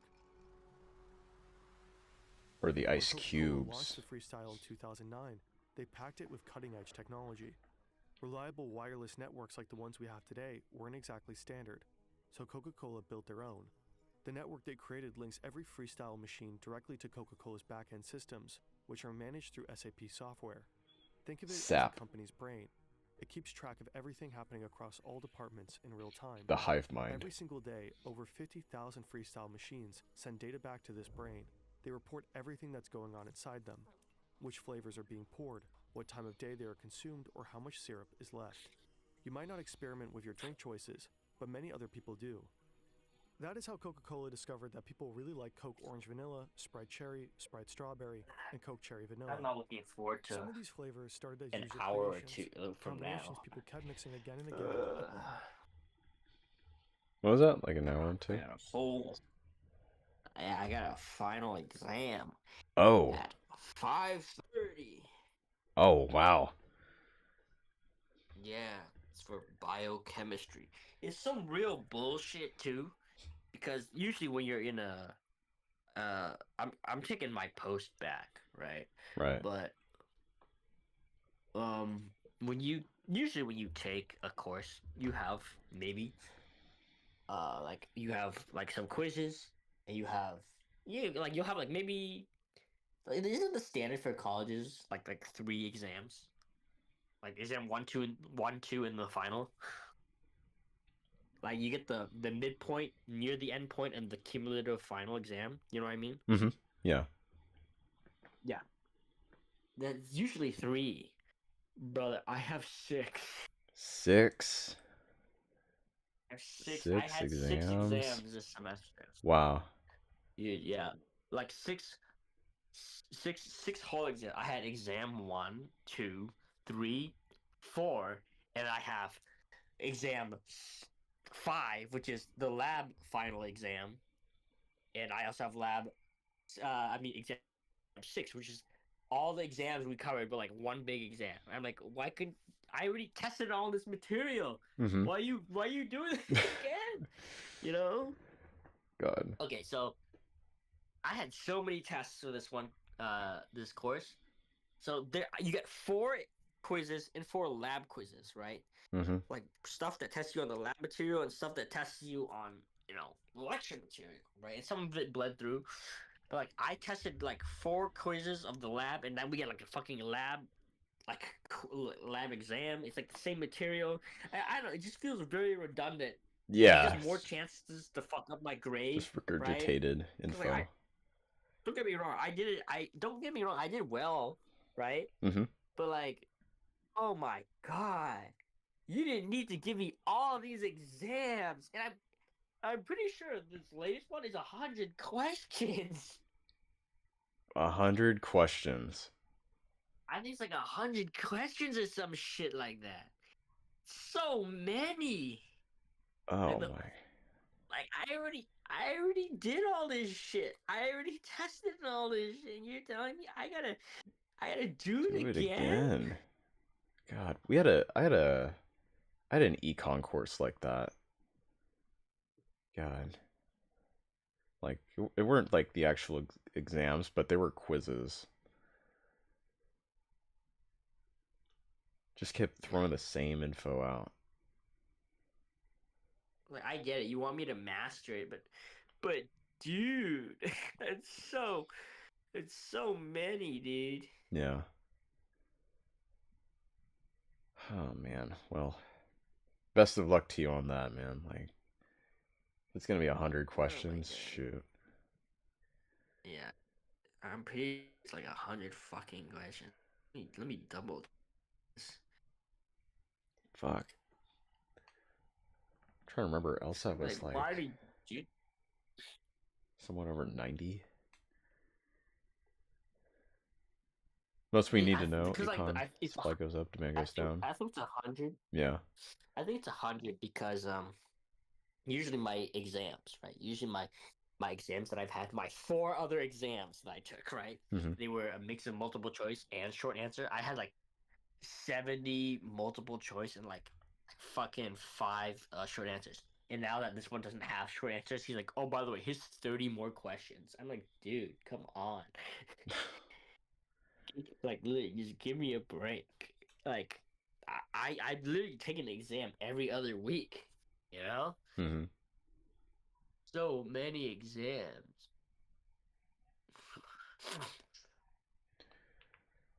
Oh man. I don't know, but I mean, maybe they want you to get the best with your time in the course, but yeah, that's pretty redundant. Gosh. The freestyle machine. Others, like Coke Orange Vanilla, were developed by Coca-Cola.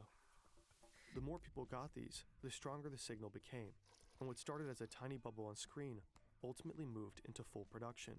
Sure, you could argue the company might have released these flavors eventually either way, but with Freestyle, those decisions happen faster than No, some of these flavors aren't combined even with out. and better data. They're still But there's on more. the machine. Before Freestyle, staff had to manually check those giant syrup canisters. Yeah. They probably used inventory sheets, maybe did a bit of guesswork, and called or emailed Coca-Cola to reorder. Freestyle completely transformed fountain logistics. Every night, the system collects data from this exact machine and figures out how many units of each cartridge needs to be delivered to the cinema. And it's not just based on what you and your friends poured yesterday. Algorithms predict demand and even factor in planned promotions for specific beverages. The system calculates which cartridges need refilling and automatically creates the restocking orders. Those orders are sent straight to the distribution center, and from there, the cartridges are shipped directly to the fountain locations. Every Freestyle machine on the planet is quietly syncing. Think about how it's calculating. Smart this is. With Freestyle, Coca-Cola can optimize their entire fountain supply chain, streamline inventory management, make restocks more efficient, and even improve their production schedule. It's probably safe to assume that this alone saves the company millions and millions of dollars along the way. If even Coca-Cola is tracking your data in real life, you won't be surprised to learn that your data is exposed everywhere, and there's nowhere to hide. Every click, search, and form you fill reveals tiny pieces of who you are. That you had to look up how to spell bourgeois 6 or 7 times for your online comment war, that you don't understand the 6-7 meme, or that you enjoy mixing Sprite and Fanta. Disgusting animal. With data breaches rising every year, your personal information is at risk. Shady data brokers sell it, scammers use it, and even steal your identity. Not that anybody would want your particular identity, but, theoretically. If they did, they could take out fraudulent loans, open accounts in your name, and cause serious legal and financial headaches. This is where Incogni comes in. It tracks down your personal data across hundreds of sites, from data brokers to people's search platforms, and removes it repeatedly. With a custom removal feature, you can even send links to websites exposing your info, and Incogni will handle it for you. Just create an account, authorize Incogni, and take back control of your personal data. Yeah. 60% off with our code FERNTV at the link below, or scan this QR code. Go protect yourself. Let's get back to Coke's genius machine, because, well, there's more. There's more. Don't there it is.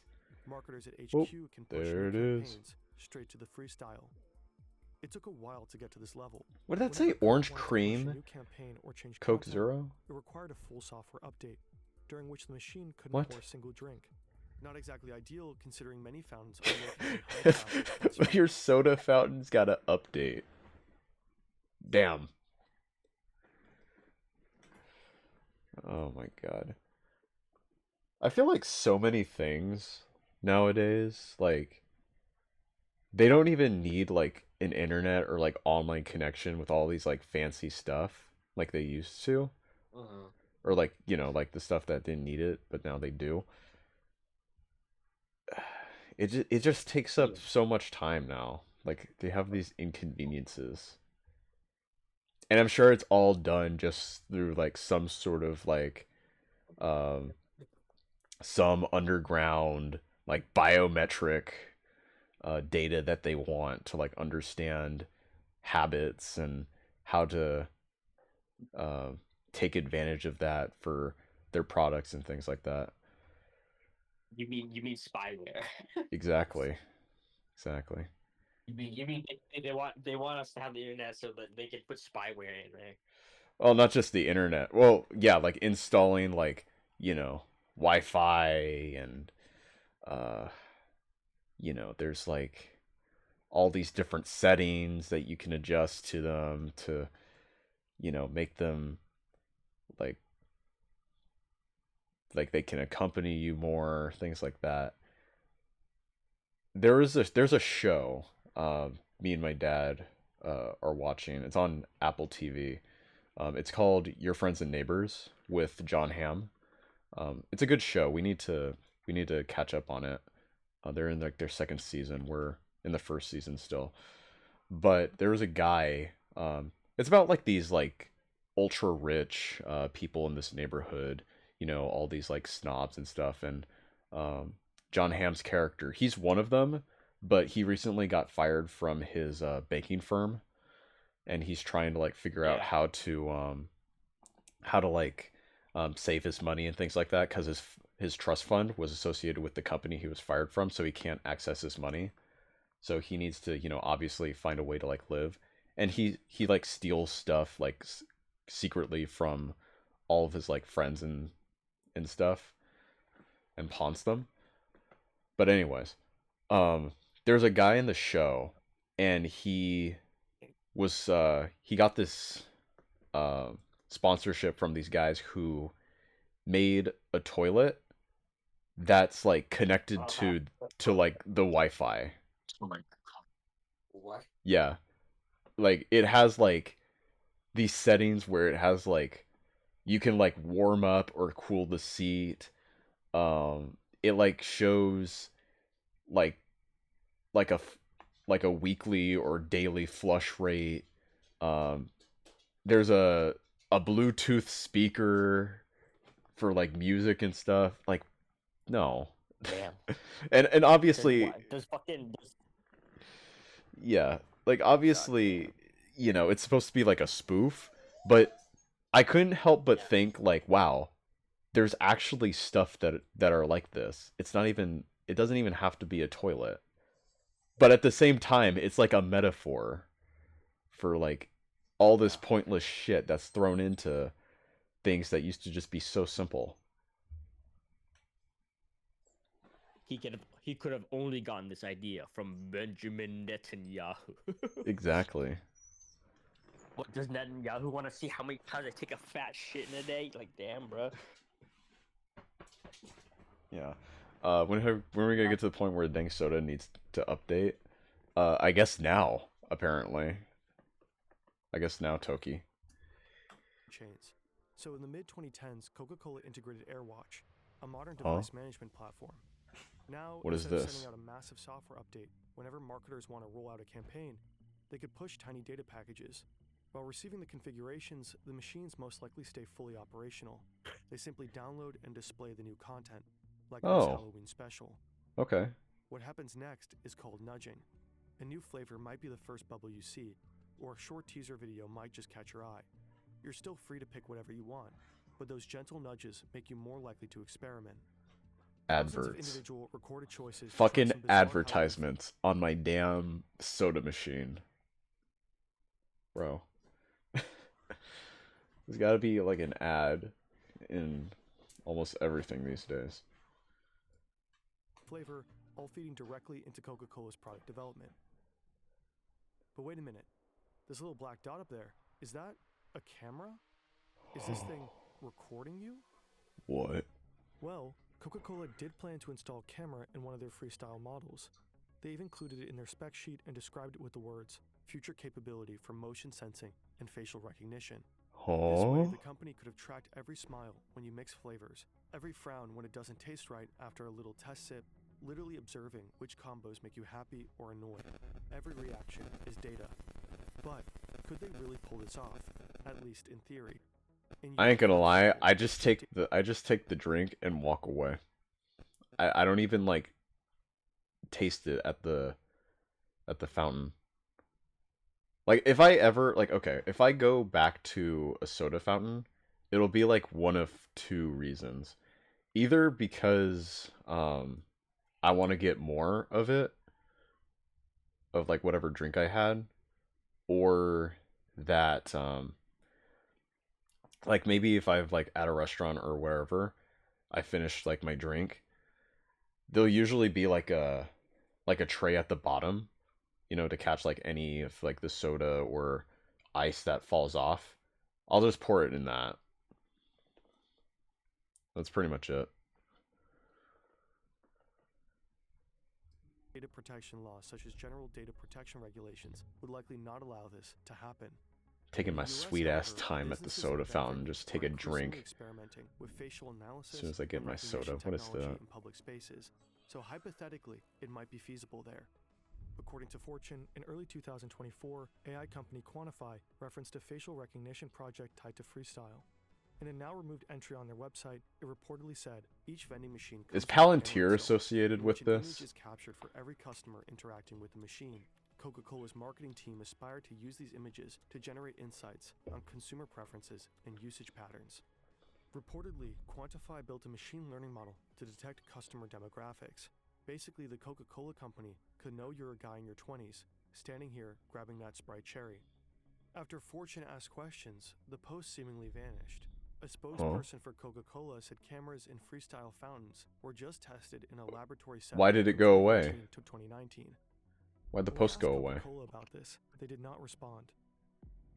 The creepy camera hole aside, the technology is pretty impressive.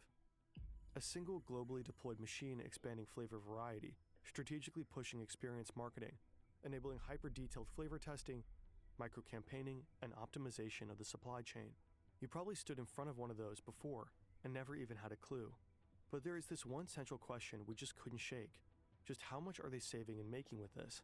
In order to find out, we went down a rabbit hole, annual reports, analytics, figures, and company filings, only to realize there is no concrete data. Sure, we found a few clues here and there, but we could barely make anything useful out of it, especially because gains from Freestyle are tangled up with other projects. When we reached out to Coca-Cola for comment, they didn't respond, so we had to call in backup. Enter Jan, the team's spreadsheet wizard. He dove into everything we could find out about Freestyle and started making sense of it. His analysis is split into 3 parts. First, payback. Let's start with Coca-Cola's assumed revenue from Freestyle machines. To get a rough baseline, we looked at something similar, loyalty programs like Payback. Payback usually returns an estimated 0.5 to 3% of your spending. Sounds like a bad deal for them, but here's the thing. Yeah. It works. Because when people get a little something in return, they tend to spend even more. And while they do, Payback collects tons of data, or what they buy, when they buy, and where they buy. You can't fully compare Payback to Coke Freestyle, but both follow the same idea. Encourage people to buy, and learn as much as possible while they do. The data collected through loyalty programs like Payback enables targeted marketing and personalized offers, helping deliver messages that are relevant to individual consumers. Studies like this one show that loyalty programs can improve gross margins by 2 to 4%, not simply because people buy more, but because companies can make smarter, data-driven marketing and product decisions. Using that logic, we can conservatively assume a 2% margin on revenue for Freestyle. This is a very rough estimate, but enough to get a sense of scale. According to one source, Coke Freestyle machines dispense around 4 billion drinks per year. Assuming an average of $2 per drink and a 2% margin, that adds up to roughly $160 million in yearly gains, well over $1 billion since Freestyle's inception. Second, the value of data. Back in 2015, Coca-Cola teamed up with Hivery, a company focusing on AI-driven optimization. Their mission and that's not even like including all of the other like ways in which, you know, Coke is like making revenue, like in just like in retail sales and however else they're distributing their products.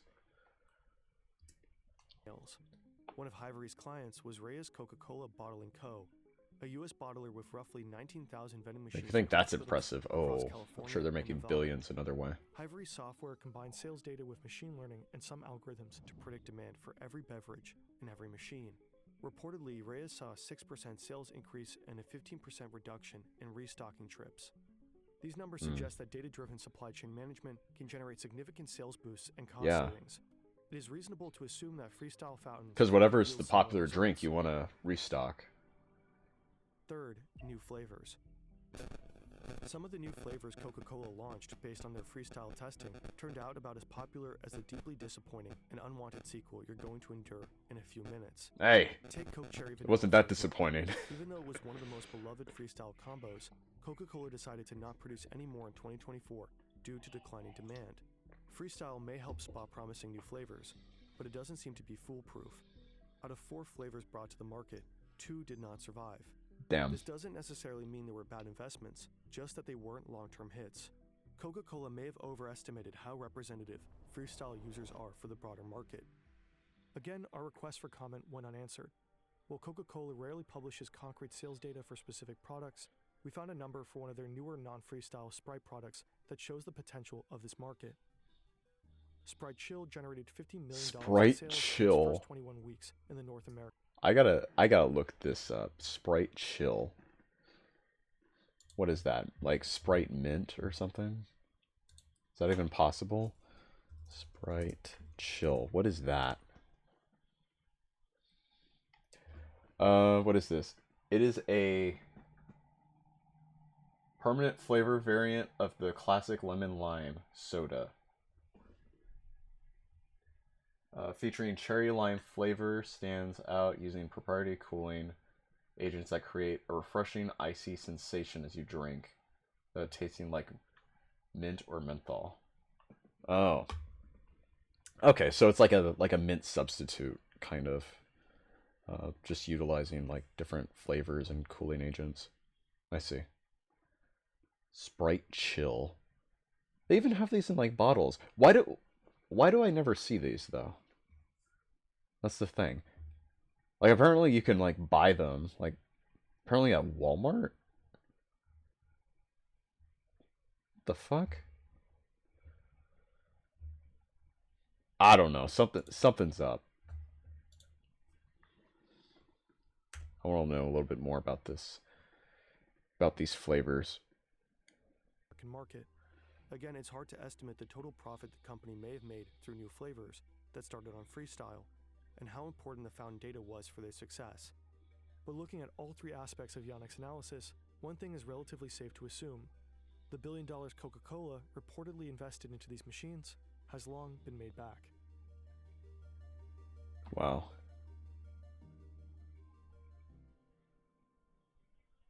I mean, it's a pretty smart way of God.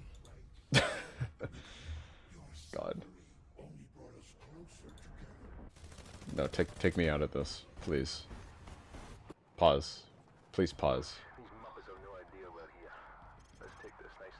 I can't pause. Thank you. No.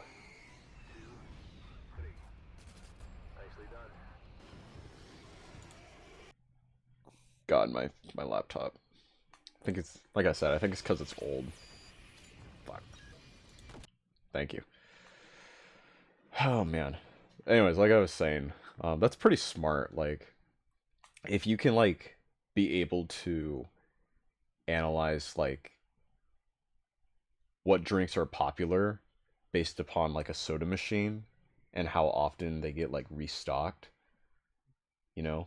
Like, gives you an idea of, like, what flavors to deliver out to that area, as well as, like, saving money on, you know, because you don't want to, like, import or keep restocking on the ones that don't do as well. And obviously, you know, I mean, you could probably do that from, like, sales and stuff from, like, grocery stores or retail chains, but doing it like that, like, on a personal level of, like, the individual getting whatever soda machine, or, like, whatever soda they want out of the soda machine, that's frighteningly smart, you know? But anyways, we'll resume next time we do like a react session. We'll probably just watch this since it's just there. Just rag on Black Ops 7. But anyways, that's gonna be it for now, guys. I am gonna be back tonight. Like I said, I want to make up yesterday with you guys for another stream today. Honestly, if we can't, if I can't load in, get past the sign-in screen on the Xbox, we'll probably just we'll build the Zeta. We'll start building the Zeta Verka today. If not, we'll save that for tomorrow. But yeah, it just depends on what happens. Anyways, I did want to go to the gym, but it's already going to be 4. I think I'll just go ahead and I'll hop on the treadmill here and then just kind of work out with whatever weights we got. Yeah, but that's gonna be it, everybody. Thanks for tuning in. You guys have been a great audience, and yeah, I hope to see you on the next one for tonight. All right. So, yeah, y'all take care. Peace out. Bye.